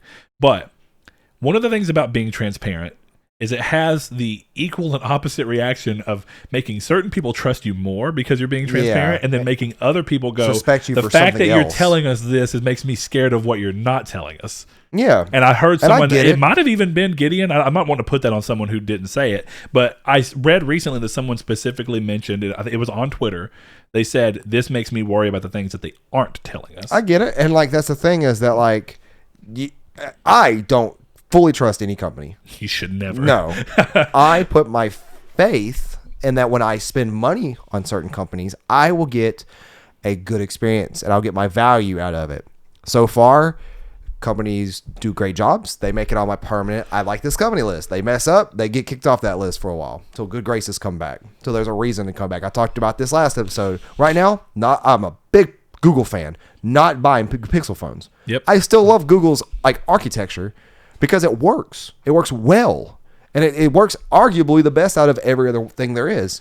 But guess what? Their phones can be boo-boo butter, and I don't get the help that I am rightfully entitled to via warranty that they give without jumping through hoops that I'm not jumping through. There are people who have Pixel phones that have never had an issue out of them that love them. Yep. And like, I think you technically are one of them until OnePlus came along. You didn't have an issue out of yours. My wife still uses my Pixel 2 and loves it. And I still have my Pixel 2, albeit it's just off and probably dead. But my thing is like you, and I've said this 100 times before, don't ever fully trust a company. Yep. Just have faith that their products are going to serve you for as long as you are faithful to that company. The second those products become unfaithful to you, you become unfaithful to that company. Well, and you trust yourself to do all the research that you need to do and think about a company and what they're and technology is the greatest pitfall that you can fall into with that. You can easily mess up and go off of somebody else's word and have a bad experience, and then you've wasted $100, $200, $1,000 because their word isn't set in stone or their word wasn't worth the wait. Now, I'm curious to hear what Josh says about those headphones because he messaged us and he actually, lucky dog him, those headphones, the 9600 Philips that I recommended, he got them. He got the new version of them that have like a nice little gold ring around them. The things are sexy looking. The ones I have are the old ones that have it's a family show. Don't be saying words like sexy every other. Boy, they are sexy looking. But anyways, he may not like him at all, but he went off my recommendations and now it may not work, which that's the thing, right? You recommend me a product and I end up hating the product. I'm not going to trust that recommendation or a recommendation from you in that same vein until I'm proven right. And that's how that's how companies should be treated. If a company gives you a product that doesn't work and they don't take care of you, don't give that company any more of your faith in your money because it's not worth it. And for now, until Google gives me a reason to come back to their phones, I'm not going to do it. Their other services though, fine. I've not been failed by them yet. Until I see my name on a Chinese website that has all my information on it and it says sold by Google, we're good. You know, I will say that I appreciate that. I think the majority of consumers, that does look really good. I think the majority of consumers do actually act. I think that most people work within those confines. And I see people often saying, this is what I've spent money on. This is what you failed on. You have lost me for the time being as a customer. Yeah. And some people view that as just going online and just saying you're going to do something. And don't get me wrong, there's just as high of a chance that someone says it just to make a statement and try and make it themselves look big on on Twitter or Facebook, and then actually continue to go on and use the devices. Well, not even then. It's like somebody could not have enough money. Say they get the Google Pixel 5 and they hate it, but they don't have the money to switch. So their word at that point is as good as switching because they may take sales away from Google because of their word. That's true. So until they can afford to replace with another phone. Yeah, because I've looked at the Google Pixel 5. There's nothing in that phone that would bring me back. I think the thing, like while we're just randomly talking about Pixel 5, small side boost, I've looked at it, and while I'm not going to go for it, I think if I was ever going to look at it from a position of someone who is out, I think that the one thing that they've done here is that they've actually made a notable change in how they approach things. They do. And that at least means that the chances of them making a notable change in how they approach other sections are pretty high. Yes. This is a much cheaper phone for them. And that's what I'm waiting on. Stop worrying about being a flagship, but never quite offering flagship support. Certain flagship aspects would go wrong. Their screens would have issues occasionally. Yeah. These aren't things that I'm ignorant to, and my Pixel 2 has held up phenomenally well. I'm almost surprised that she still uses it every day. It's a 3.5-year-old phone that's been used daily. Yeah. And besides the battery, which is normal. Did you have the XL? Yeah. Okay. Same exact phone. See, my wife still uses hers, and we got hers at the same time I got mine. Yeah. And hers is fine. She has a crack in her screen now. Yeah. But see, when you look at those things, yeah, it's just, I will say that I like when companies make a notable, huge change that go, oh, you're suddenly thinking of things way differently, because we are finally seeing Google say, we have tried and tried and tried and failed and failed and failed. How about we leave that alone, and what we do is we try in a new area, and we're going to completely change the way that we think about our phone. We don't need the highest end Snapdragon. We're going to put a different Snapdragon in our phone. We're going to go with a budget fit. We're going to bring in 5G. We're going to get rid of that Soleil hand gesture thing that was on the Pixel 4, and we're just going to go back to a plain and dry, but well working and well tested fingerprint sensor in the back. I like seeing companies say, we've lost and failed so much there, let's focus our attention elsewhere and try something different. Speaking of the fingerprint sensor, because we'll get off this subject now, but speaking of the fingerprint sensor, it's weird how that changes the way you hold a phone. It massively changes the way you hold a phone. Because like I used to pick up my phone to do this. Now all I do is pick up my phone and just do this, and it's unlocked. Yep. And back when I had the OnePlus, I'd pick up my phone and do this, where I don't do that. No, I just... Honestly, I really hope more companies start doing Face ID that works as well as this does, because this is my preferred, laziest way of unlocking a phone. Yeah. It's literally picking it up, and while there's a lock on there, I don't ever really realize it because it's that fast. Well, the Google Pixel 4 had you covered then. Google Pixel 4 had them doo-doo butter like motion things I didn't care about. Oh, let me skip a playlist on my or song on my Spotify. Their depth sensors that were in there were very similar, though different. Wave over it. They used radar to read your face and then come back. So it was same level of security. It's like the new iPhone 12 that got announced. It's like the small one actually has me contemplating going back to a small phone, but there's no reason I need that right now. This one works perfectly fine for me. True. Yeah. Took it off the charger at 4 a.m. this morning when I woke up, because I've been awake since 4 a.m. It's at 92% still. I've been on my phone quite a lot. Solid. All right. PSVR also received an update alongside the 8.0 update, bringing the headset to version 5.0. No real details were given, but you have to assume that this is preparing the headset to be used with PS5 consoles for users that will be bringing it over. Just makes sense. I don't know if that necessarily means... What I'm real curious about, which apparently has been confirmed, that if for some reason, which is very rare, it was a PSVR game that was made with an unlocked frame rate option, that they could use it and you could experience a full natural 120. Because one of the things that happens with VR right now, with the PSVR headset, is that the games can be made to be 120 frames per second natively, or they can be made to be 90 frames per second natively, and then there's a algorithm that Sony has that breaks the game up and then splits it up to where it pushes it to a 120 that is imperceivable to average people. The Resident Evil 7 doesn't run at 120, does it? No, it's a 90, and then it's up. It's not up res clearly, but it's scaled up to 120 frames per second from that 90. But I promise you, if you play it, it doesn't give you any problems. It never did. Now, don't get me wrong, because I did play it twice. What you get from that is called screen door effect, which doesn't bother the way you feel. It's a visual thing. That's that you what I don't like. And for those that don't know, imagine if you are looking through a screen door, there's a very fine grid, a very fine meshed grid kind of thing. And it's weird because a lot of times you can't avoid it. But certain games and certain situations and certain lighting, I heard it's really prominent in 7. Like, I hear 7 is the worst example of a PSVR game there is with that. It's one of the more detailed PSVR games, so which is probably part of it. Why, yeah. You know, a lot of VR games get away with it by having flatter textures, like, you know, which is crazy. One of the weirdest things, and it looks fantastic. Job Simulator looks great. It does. But the art style makes sense to why everything is smooth textured. Yeah. So you don't worry, you don't think about it, and you're like, wow, this looks really cool. It's just because it's fun, though. Yeah. Too. That's true. All right, last thing before we get into the UI, Sony have announced that a new version of the PS Store will be going live on both the web and mobile versions starting next week through October 28th. This is likely to bring them both in line with the PS5's version of the store that we now know, as the UI has said, that will be integrated on the system level instead of being an app like we've seen since the real early days of the store, once it finally moved off of being a web browser on the PS3's dot. Man, I know you didn't have a PS3 back then, but early days when you'd go to the PS Store and the PS3 and it would just open a web browser. Yeah. It was bad. It loaded I remember that. Like, I didn't use it a whole lot, but like when Seth had his, I would go to the PSN store just to look around, and it would load up a window that wasn't even full to the screen size. Yeah, it was a web browser. Yeah, it was weird, but yeah, being there now, I liked it once they finally changed from that. But I think I read online before that more people use their PS3 for porn than they did downloading games off the web browser. Would not surprise me. Let me know if you've heard that too. I want to say that's what it was. It may not have been downloading games, but it was definitely more people on the PS3 have looked at porn over this. And I can't think of what that was. I want to say it was the buying games online. Crazy how considering that digital games weren't nearly as popular, I think that's reasonable. Because Pornhub releases their numbers every year for what consoles and devices were most commonly visiting their site. I never knew that. No. Every year, and PS5, for a long time, the Nintendo 3DS was really high. Dude, I want to say that was like a 4chan kind of thing, like where they're like, let's make the DS on this list because 4chan always does dumb stuff like that. Yeah, that's true, and it's like the worst screen you could possibly have around. There was an artist, and I can't think of who it was, but they were like, vote where we should have our next concert, and they did it at like a deaf mental hospital.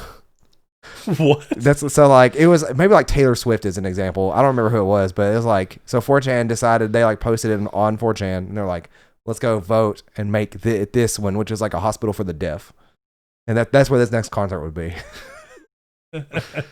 And then the person canceled, and that like it looks like a jerk because I think they announced it and then had to cancel it. That's interesting. Well, while he's looking, it is Taylor Swift. It was Taylor Swift? Yes. It's to the school for the deaf. A single foil trolls and prompts $50,000 in contributions. And I think, I don't remember what it was. It was Reddit and 4chan that did it, but they amused the prospect of winning a concert for deaf students, hijacked the content sponsored by Papa John's and a textbook rental company, Chegg, that would send Swift to perform to a school with the most received votes on Facebook. So they did a school for the deaf. They sent Pitbull to Alaska over the summer. When that's the guy. I think that's who canceled. I think Taylor Swift showed up, but I think Pitbull canceled his Alaska concert. Who has like the population of Alaska is like 110 people or something. And who's going to a Pitbull concert in Alaska? That's massively wrong on the population of... What is it, like 303? All right, so last thing clearly is the PS5 UI, which if you've not been living under a rock, you've seen something of. One thing I thought was really cool was that they started it with the same thing that they teased back in the last showcase, where it was the UI with the press the PlayStation button, which just looks sleek. Alaska looks really has 731 people in it. 731,000? That's where Aquaman went, wasn't it? Or Batman went to see Aquaman, Alaska, and Batman versus Justice League or whatever it's called. Batman versus Justice League. Justice League. Oh, okay. Alaska, you crazy. So thinking on the PS5 UI, they showed it. They showed how you go into it, and I like that they showed it from the press PlayStation button. It immediately brings you into Sackboy Adventures, which also, side note, I love the hub world idea for the Sackboy game, where it's kind of like the classic games where the character just moves between the dots, but instead you're physically running around that map. I loved it. So I'll tell you this much. From like the first 2 minutes of this video, I thought that you were playing Sackboy in the background and that the card system was the menu for the UI. And I was trying to figure out what these cards meant. And I was like, what? Oh, because they were all specifically about that game. Yeah. As well. And I was thinking, I was like, is this like what is this, a surprise percentage? Is this a trophy in another game? Like, is this the UI and he's playing the game in the background and it paused? Like, it's almost like quick resume that PlayStation or that Xbox has, but it's doing that with keeping the game in the background where you still see it. Yeah. When you're looking at the UI. Well, I mean, that's essentially what they said. Like, they booted the system up, and when you boot the game up, it brings up that quick menu, and then you can double tap in to get into the real UI if you want to go all the way back. Right. But it's just, I thought that big card system was the UI and not what was at the end of the video. Even though that's not the system UI, but that is a game UI. It's like the quick menu. It's a new take on the quick menu. Which is... It depends if you like obtrusiveness. I didn't mind that at all. The quick menu, I liked how simplistic it is and how quick it is to navigate through. Where this looks about as simplistic and quick, but it takes up more screen real estate. It does and it doesn't, and at least from what we saw. And the big thing is that we didn't see it all, right? The thing about the quick menu that's real ugly is like if you need to do something simple, it only takes up like a third of your screen. Yeah. But the moment you go to do anything else, it suddenly takes up 2/3 of your screen.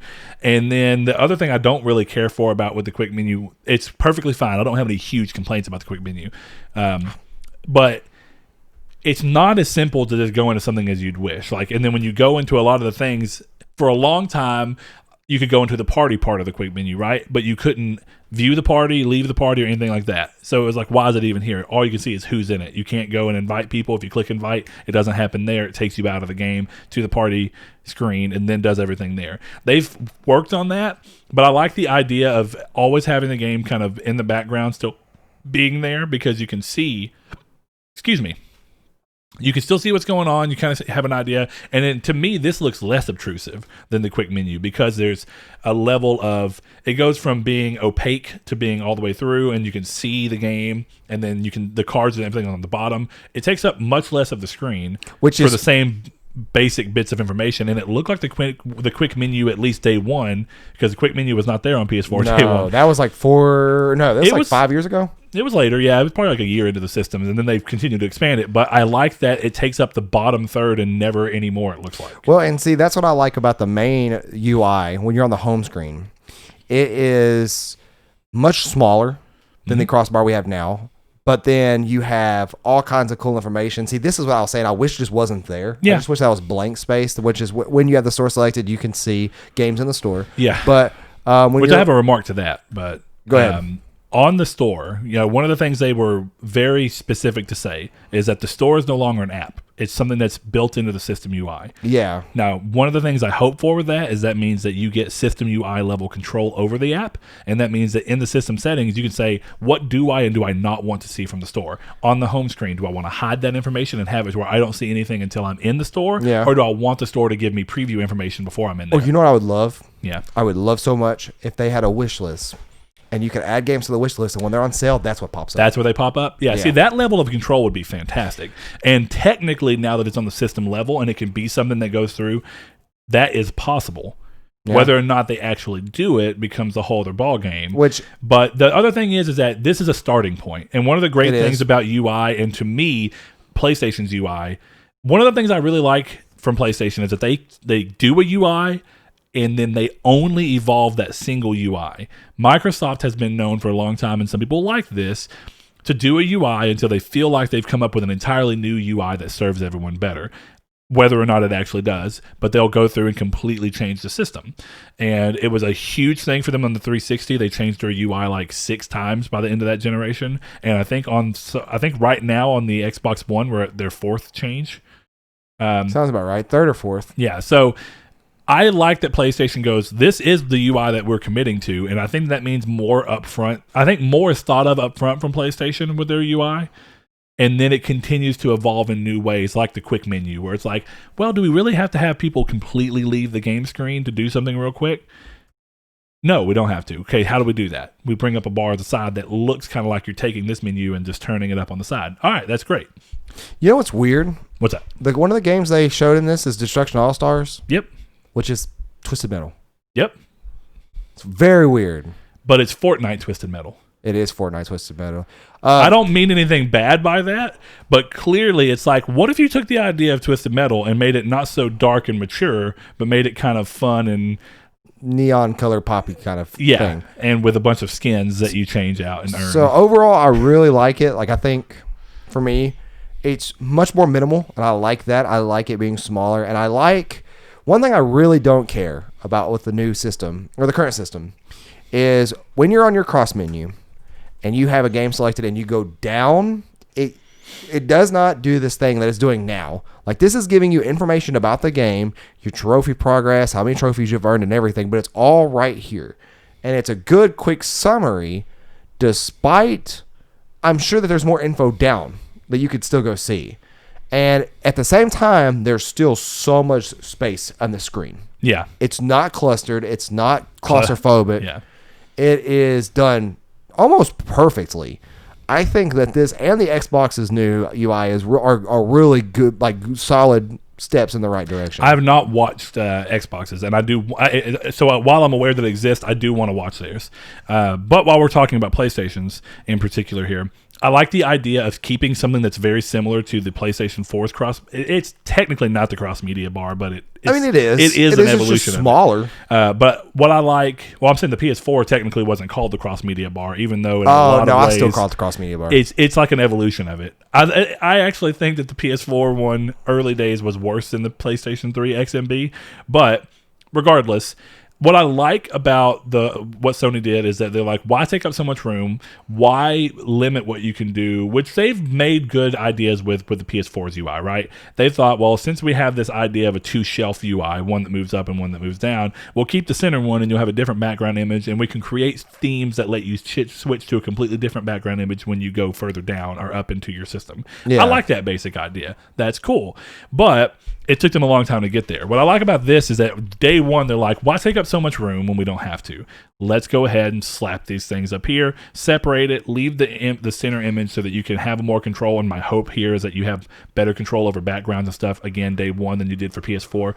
If we're talking about features that we like, that we want to come back around, I want themes to stay, and I want them to be there day one working well and not be something that we have to get way later. I want them to be as customizable as they currently are, if not more customizable. PS3 levels of customization, son. That's true. It used to be I don't know if people knew this or not, but you could overlay the buttons or the themes. You could do everything on your computer. You could download a program from Sony officially where you built a theme. You told it what every single logo you wanted to be. Now, people did stupid stuff with it, where it was like a Tenacious D theme where it was just different Jack Black and Kyle Gass faces. But that level of control is nice and not something you see very often.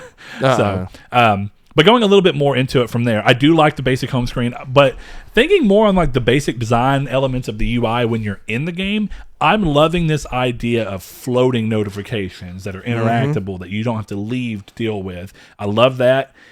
One of the things I really love that is kind of in that mindset is the idea that there's ways that you can bring up videos and help and watching your other friends play games and never leave the game to see that information, and then choose where you want to put it on your existing screen. And this leads me to a big thing. So I love that basic idea, and we'll talk about some of the individual ideas themselves, but the basic idea of saying, I have other content that I want to watch while I'm gaming, whatever it may be, I can put it on my screen either in a picture-in-picture mode, or I can shoot it to the side of one of my screens and control which side of my screen it's on. This brings back really fond memories I had of the only Xbox One UI feature that I loved early days, which was the snap feature. And it was great. Now, I know that what they were doing right now is showing games, so they didn't want to show this in a way that wasn't game specific. But I think what's going to end up happening here, and I'm really hoping so, is that if you want to watch Amazon, Netflix, someone on Twitch, whoever it be, even if they're not your friends list, whatever it is, any other app that shows visual content that you can choose to bring up, be it even YouTube, snap it to the side of your screen while you're doing something, and then go on. Now, is that something everyone wants? No. Saul's preferred situation is what he has currently. Yeah. A TV screen and then directly beside you your computer, so that you can essentially have the same thing. But not everybody has that much space. Not everybody wants to have a computer. Some people like having it in one thing. That's me. I like the idea of being able to say, I want to watch a Netflix stand-up special while I'm playing Call of Duty Warzone, because ultimately it doesn't matter to me. Yeah. So that's like used to, I would always watch Netflix comedy specials while we were playing Call of Duty Advanced Warfare. Yeah. So I love that basic idea, and there's no reason not to. Also, being able to say, again, if the system didn't already have this built in, but in a previous situation, it's like, well, I can bring up YouTube, and I can go, how do I beat this boss? Or how do I get past this puzzle that I just can't get past? And you can look it up on your phone, or you can just quickly look it up and then throw it over so that you're seeing on the same screen, so you're not having to do this thing of up and down on your phone. Instead, you're just doing it on one screen. Some people like that, and it comes back to that idea of level of control. Yeah. Regardless of whether all users care to use it, there's never a feature that all people care to use. Yeah, like I don't care to use that feature at all. Like I don't like obtrusive. Like if I'm watching YouTube, one of my pet peeves is when somebody shows me a video and they don't have it full screen. I just like show it to me like if we're gonna watch a video, make it full screen. There's no reason not to. Yeah. Because it's not distracting, but it's just annoying to see other things around it. It takes away. It goes back to what we talked about with Mega Man borders, and For me, it's not something I would ever use, but that doesn't mean it shouldn't be there. Yeah. But you gave me a great idea of something that could be Sony specific that could also be something very successful. What if, so you know how you can stream on Twitch through your PlayStation 4? Yep. What if Sony had its own separate streaming services that were only PS5 streamers, and they started to make a competing service for streaming using people on PS5, and you can pop them onto your screen as you're playing a game, and you can watch them stream while you play that same game. And it takes that level of playing with a streamer that much further. Oh, man. That's not a bad idea, though. The stupid juggler. Is it better for Sony to do that through a partnership? This kind of comes down to that idea of, like, should Sony buy bigger studios, right? Some people are like, Sony should buy Square Enix. Why? And the real reason that people ask why, and I get it, as a retaliation to Microsoft buying Bethesda, a company they've had good relationships with, people think, well, okay, you do the same and you take away stuff from Xbox. But Sony stands to gain more from just doing what they've been doing and saying, hey, you've had great sales on our system, and we've had great people wanting to buy our system because of the games that you put on our system and our partnerships in the past. So why would we not continue partnerships that are cheaper and strategically just as advantageous for us? The same thing would happen here. As much as I like that idea, wouldn't it make just more sense to be like, hey, Twitch?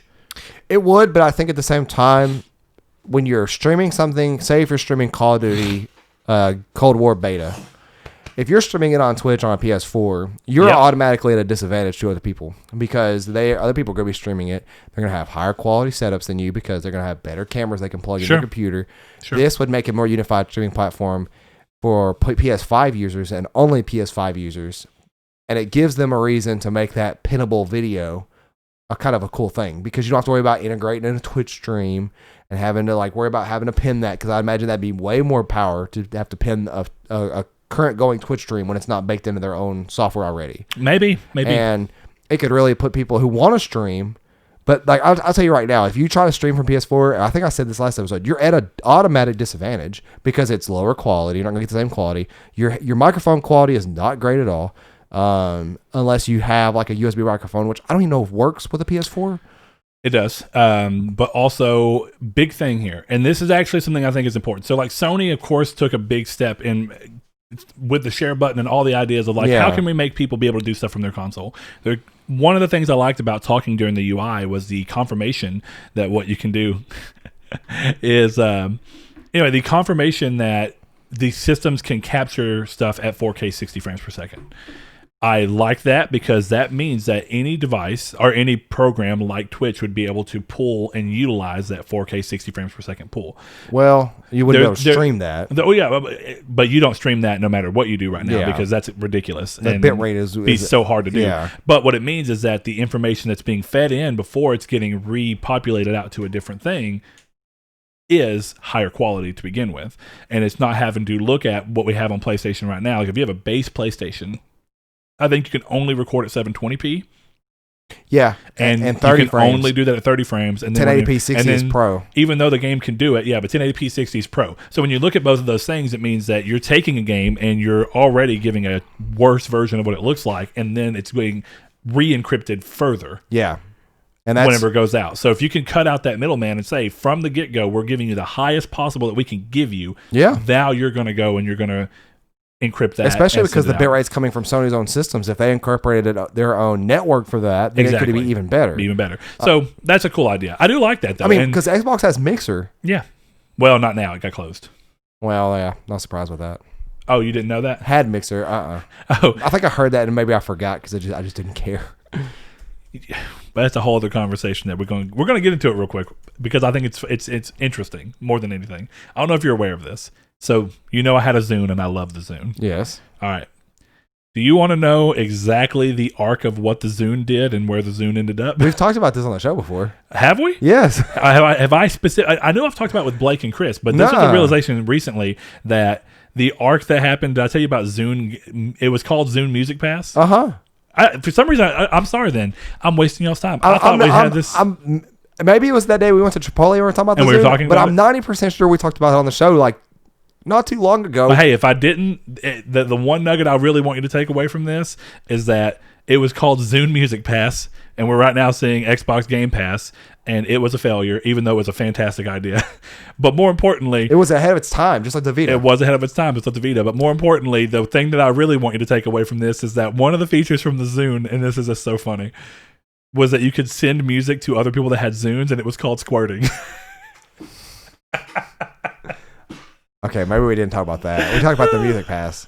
I'm like 90% sure because I think we were talking about Sony MP3 players. I was talking about it with Blake. Actually, we did because I brought up. I sit here and searched one of the Sony ones. No, it's a FiO. Oh, FiO brand. That was like $140. Yeah. But we were talking about it with Blake, and I was like, he knew. He's like, you could send music to other people and let them listen to your music. Dude, I was like, yeah. And I was like, you had a crazy name, though. It was like really sexual. And he was like, and I couldn't remember at the time.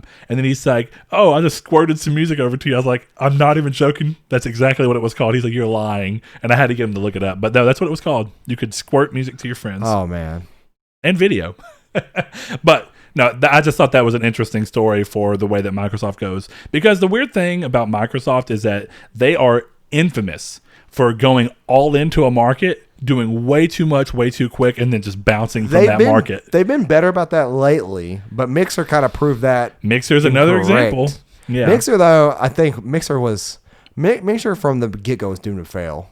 People thought Zune from the get-go was doomed to fail. People thought Windows phones from the get-go were doomed to fail. People thought Xbox from the get-go were doomed to fail. They all were doomed to fail. All of those were doomed to fail, and the only one that hasn't so far is Xbox.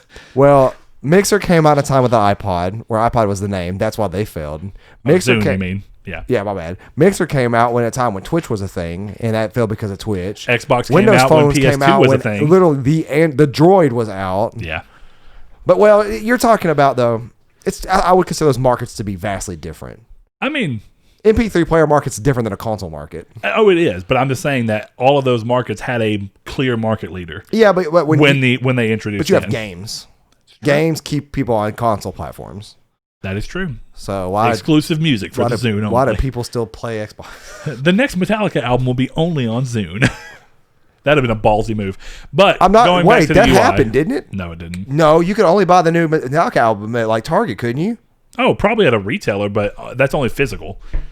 And that doesn't matter at this point. And I don't know if that's true, but going back to the UI, yeah. One of the things that I know that me and you have a sheer difference of opinion on, at least as you currently see it, is the idea of in-game help being built into the system. Yeah, I don't like it.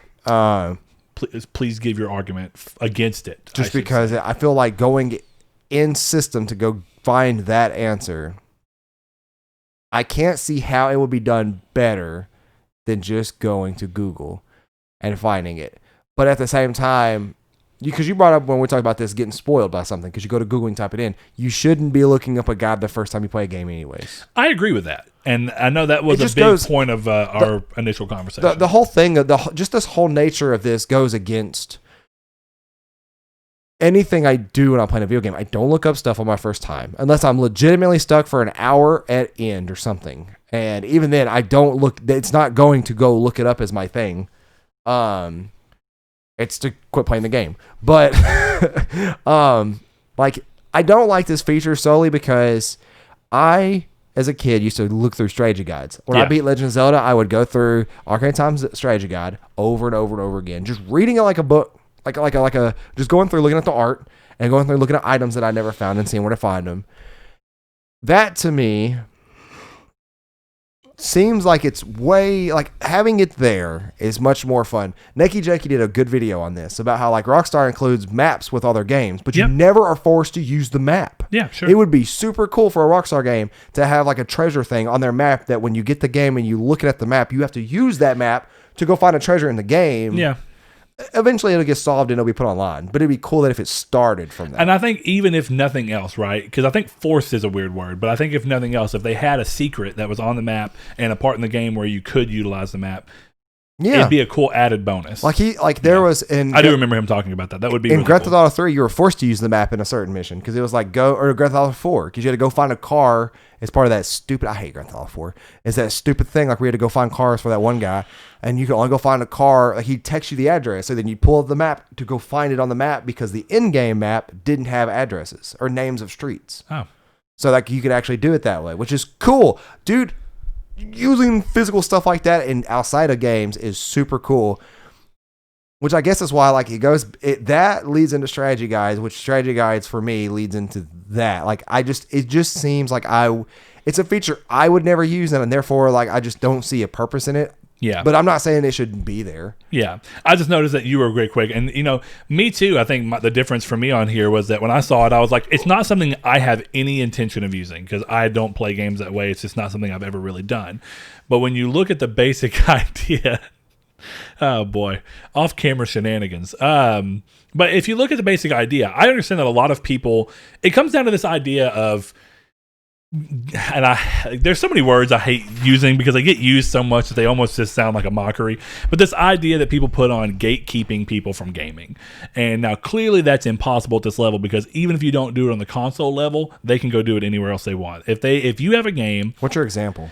Well, what I'm basically getting at is like, right, say that the only way that help was possible was that it had to be baked into the console. This situation will never exist. Yeah, because it would just be put online. I know, but that's what I'm saying. Like, when people talk about gatekeeping, you have that situation. But the basic idea of gatekeeping, again, I'm hating having to say the word over and over again. But people look at it as, okay, if you're saying that someone shouldn't do something this way, so you're just not going to give any avenues toward it, that's not your full argument, but it's part of your argument. Right. Some people actually do that. Like, hey, if you have to look up how to play games, then you shouldn't be playing games. That's an argument that a lot of people have. Mm-hmm. Now, when you start to look at it on this level, when I look at it on the system level, I go, is it something I intend to use? No. Do I think it's an interesting idea and something that pushes the gaming industry forward, if even for a moment, even if it eventually does fail, which is something that does happen. Clearly, we saw PlayLink come and go. It pushed the gaming industry forward. It didn't stick, and then it fell back off. That's okay, but at least someone tried. And I appreciate that. I mean, even the idea of Games Pass, right? If Games Pass ultimately does fail, which I don't anticipate that it will, but even if it does eventually fail, Zune Music Pass was an amazing deal, and I think it pushed the music industry forward, even if it didn't succeed. Yeah. That's okay. So, yeah, right. When you look at those things, for me, I like the idea. This is an argument I've had going back as far as Destiny 1. I think it's a poor use when you have the ability to go and look further and go, how can we solve this problem in a way that keeps them in our ecosystem and potentially helps people without them getting lost by the one problem that happens online is that you are a slave to the way the search engine pulls information in. And there have been times where I've wanted to look something up, not necessarily on how to do something in a game, but just where something is that you've been wanting to find or something. Whatever it is, and I have a really hard time finding it. Yeah. Maybe because it wasn't that popular and very many people didn't go online or whatever. There's plenty of reasons as to why these things may not be easily findable. And some people get lost, like, example is we talk about Bobby that we work with. Yeah. He's a good person where he gets stuck somewhere and he either can't figure out how to explain what he needs to be able to search it to find it, or he gets lost in trying to find it based off of what he's looking at. So when you look at that, having it be that the developers on their own are going, we, as we make this game, are authoring every bit of this information. We can control it to where no spoilers can accidentally be given if this is your first time and you absolutely have to have help. We can also make sure that we're giving it to you. Have you ever seen the meme that makes me laugh every time? Because I notice I do it too. Like, every now and then I'll follow a trophy guide if it's an annoying trophy. Yeah. I don't normally do that, but I occasionally do. And I'll say, okay, I don't feel like having to find all these things, so I'm just going to go do it and say, where is everything, so I can go get them. When you look at it that way, one of the things that immediately turns me off is, hey, this is your boy, blah, blah, blah, do something, smash that like button, but also, what's up, real guys? quick, It's your boy. go buy these headphones. Skinny penis. Yeah, so when you look at all those things going on, I think it makes much more sense to have the developers be able to say, this is a professional, quickly edited, it's being respectful of your time and theirs, and just saying, are you having problems with this? This is exactly what you can do to try and figure out. And then you can even you can get it to where there's levels of help, right? And in the in-game level, I like the idea of going, it's not that I need exact help, but if you could point me in the right direction, maybe it'll make me view things in a different way. So you can go, stage 1 hint. Yeah. Stage 2 hint. See, it's about the basic feature because it's up to the people who are in the game to author this stuff and choose how well it's implemented. It's a good idea on paper, but I just think it's one of those that'll be left behind, as many early console features do. And it could. There's nothing saying that it won't. And I'm willing to live in that possibility. If the crunch for a Naughty Dog game is as true as everybody makes it out to be, why would you waste people on that? There's just more stuff. That's more crunch. Yeah. And they're very glad I don't work for those studios because it'd be like, Saul, you're in charge of the game guide. Cool. Jump across the bridge, you idiot. Like, that'd be like the game. I'd have it written out like Comic Sans. It'd be like, jump across the bridge, you idiot. Yeah. So I like that basic idea, though. And it's a lot like how I feel with the card system, right? The card system is interesting because ultimately, since Sony isn't forcing it on developers, my only hope here is that the idea of saying, here's a card, what information can be brought into that card? Is it trophy tracking information? Yes. Is it how far I am on just something you can do in the game regardless of trophies? That's cool. That'd too. be cool, yeah. And that's exactly what we saw within Sackboy's thing. It wasn't that these are tied to a trophy. It's like, hey, in this level, you've done 66% of the stuff that you can that of everything that you can do in this given level, which is cool. And I hope every first party game will have that level of attention to detail on the card system. Yeah, and I don't think it will. I don't think it will because there's high hopes, but I think that they'll try. I think I land on more often than not is good enough for me. You know what I mean? Yeah. Like if the majority, even if it's like a 51 to 50 or 49, then you end up in that situation where as long as people are utilizing those ideas and occasionally pushing it forward, I like that. And that's my thing about that too. If Sony gives all developers, hopefully not just their first party, but all developers, the authoring tools for the card system or even the help system and says, it's up to you to think about new implementations of this, then you can actually end up getting something that has a crazy, interesting implementation because they were given essentially, hey, here's your creation tools for this, and as long as it doesn't brush up against the 100% limitations of this as a basic idea, you can do whatever you want. And now the thing about that is, I wish I had an example. I can't think of one because I think that what they've done is pretty cool, but you can use the card system for a multitude of things. It's essentially infinite possibilities. It's just how good are they and how much do people like them. Yeah. But I like the idea of people having the ability to kind of push it. Community's take. I think the community's take is a very simple one here because a boomerang question of like, what did you guys think of the UI video? It's just going to be about how do you feel? How do you like? Do you care about UI? And the reason I say that is like the last conversation we'll have here, and I think it's a fitting one. We had kind of two different group identities across the Discord, and it was just kind of like, I know that these people exist. You had Sean, who was looking and saying, this UI looks fantastic, a lot of what it's doing is great, and I'm going to use these things. Then you had another guy that was like, it's just UI to me, and it was essentially, actually, I think it was Richard Rivero, he said, this UI video is just kind of meh. And I know that it led to the thing of like, he was essentially saying like, it's nothing that special to me. And then you had another guy that was like, this is amazing. And those are kind of the two people of, I always view it as some people love UI because it's your gateway into an experience. Some people put up with UI because it's your gateway into your experience. And most people are okay with UI. They may not love it, but the moment that you know that people have a feeling about UI is when the UI is bad. Bad UI is almost the immediate moment that people stop going, UI doesn't ultimately matter. They're going, this is terrible. Well, I think a good UI is a UI that's unnoticed. That's also true. Or it's at least it's a type of UI. I think all UI that does its functionality and you almost don't notice it is great. Yeah. But there is great UI that you notice, but it also does its job well. That's true. So I'm going to leave it at the basic idea of, do you care about UI as long as it's not just ultimately bad? Because I think that if I had to, and it's still not the worst, but if I had to say the only time that I think Sony has completely dropped the ball from having a just really great UI is the Vita. The Vita bubbles are ultimately clunky. They don't stop you from doing anything, and it's not the worst, but it's not very elegant looking. It's overly simplistic. Not a fan. It's not a great UI, and it doesn't even fit in with the way they've done things. Like, it looks so unlike Sony. It does. Like it just didn't look a part of their ecosystem. Even at the time it came out, you would assume a crossbar like the PSP had, which is what the PS3 had. And there's no reason that an XMB could not have been made to utilize to be optimized for touch functionality. Yeah. You know what you could have done? Exactly what the PS4 was, where now they're all cubes so that you have a defined area of what you need to touch. Yeah. But they're still in a line, and you can scroll through them, stop, and then flick up, stop. It could have worked perfectly well. But weird choice. Weird misstep. Well, for those that don't know, you can find us on You can find us on Twitter, Triangle SQRD. You can find a Facebook group called Triangle Squared, a PlayStation podcast. You can find us on Patreon at patreon.com/Nartech. What is wrong with me? I always get in these weird things where I can't. figure this out. You can find us. It's this jack-o'-lantern.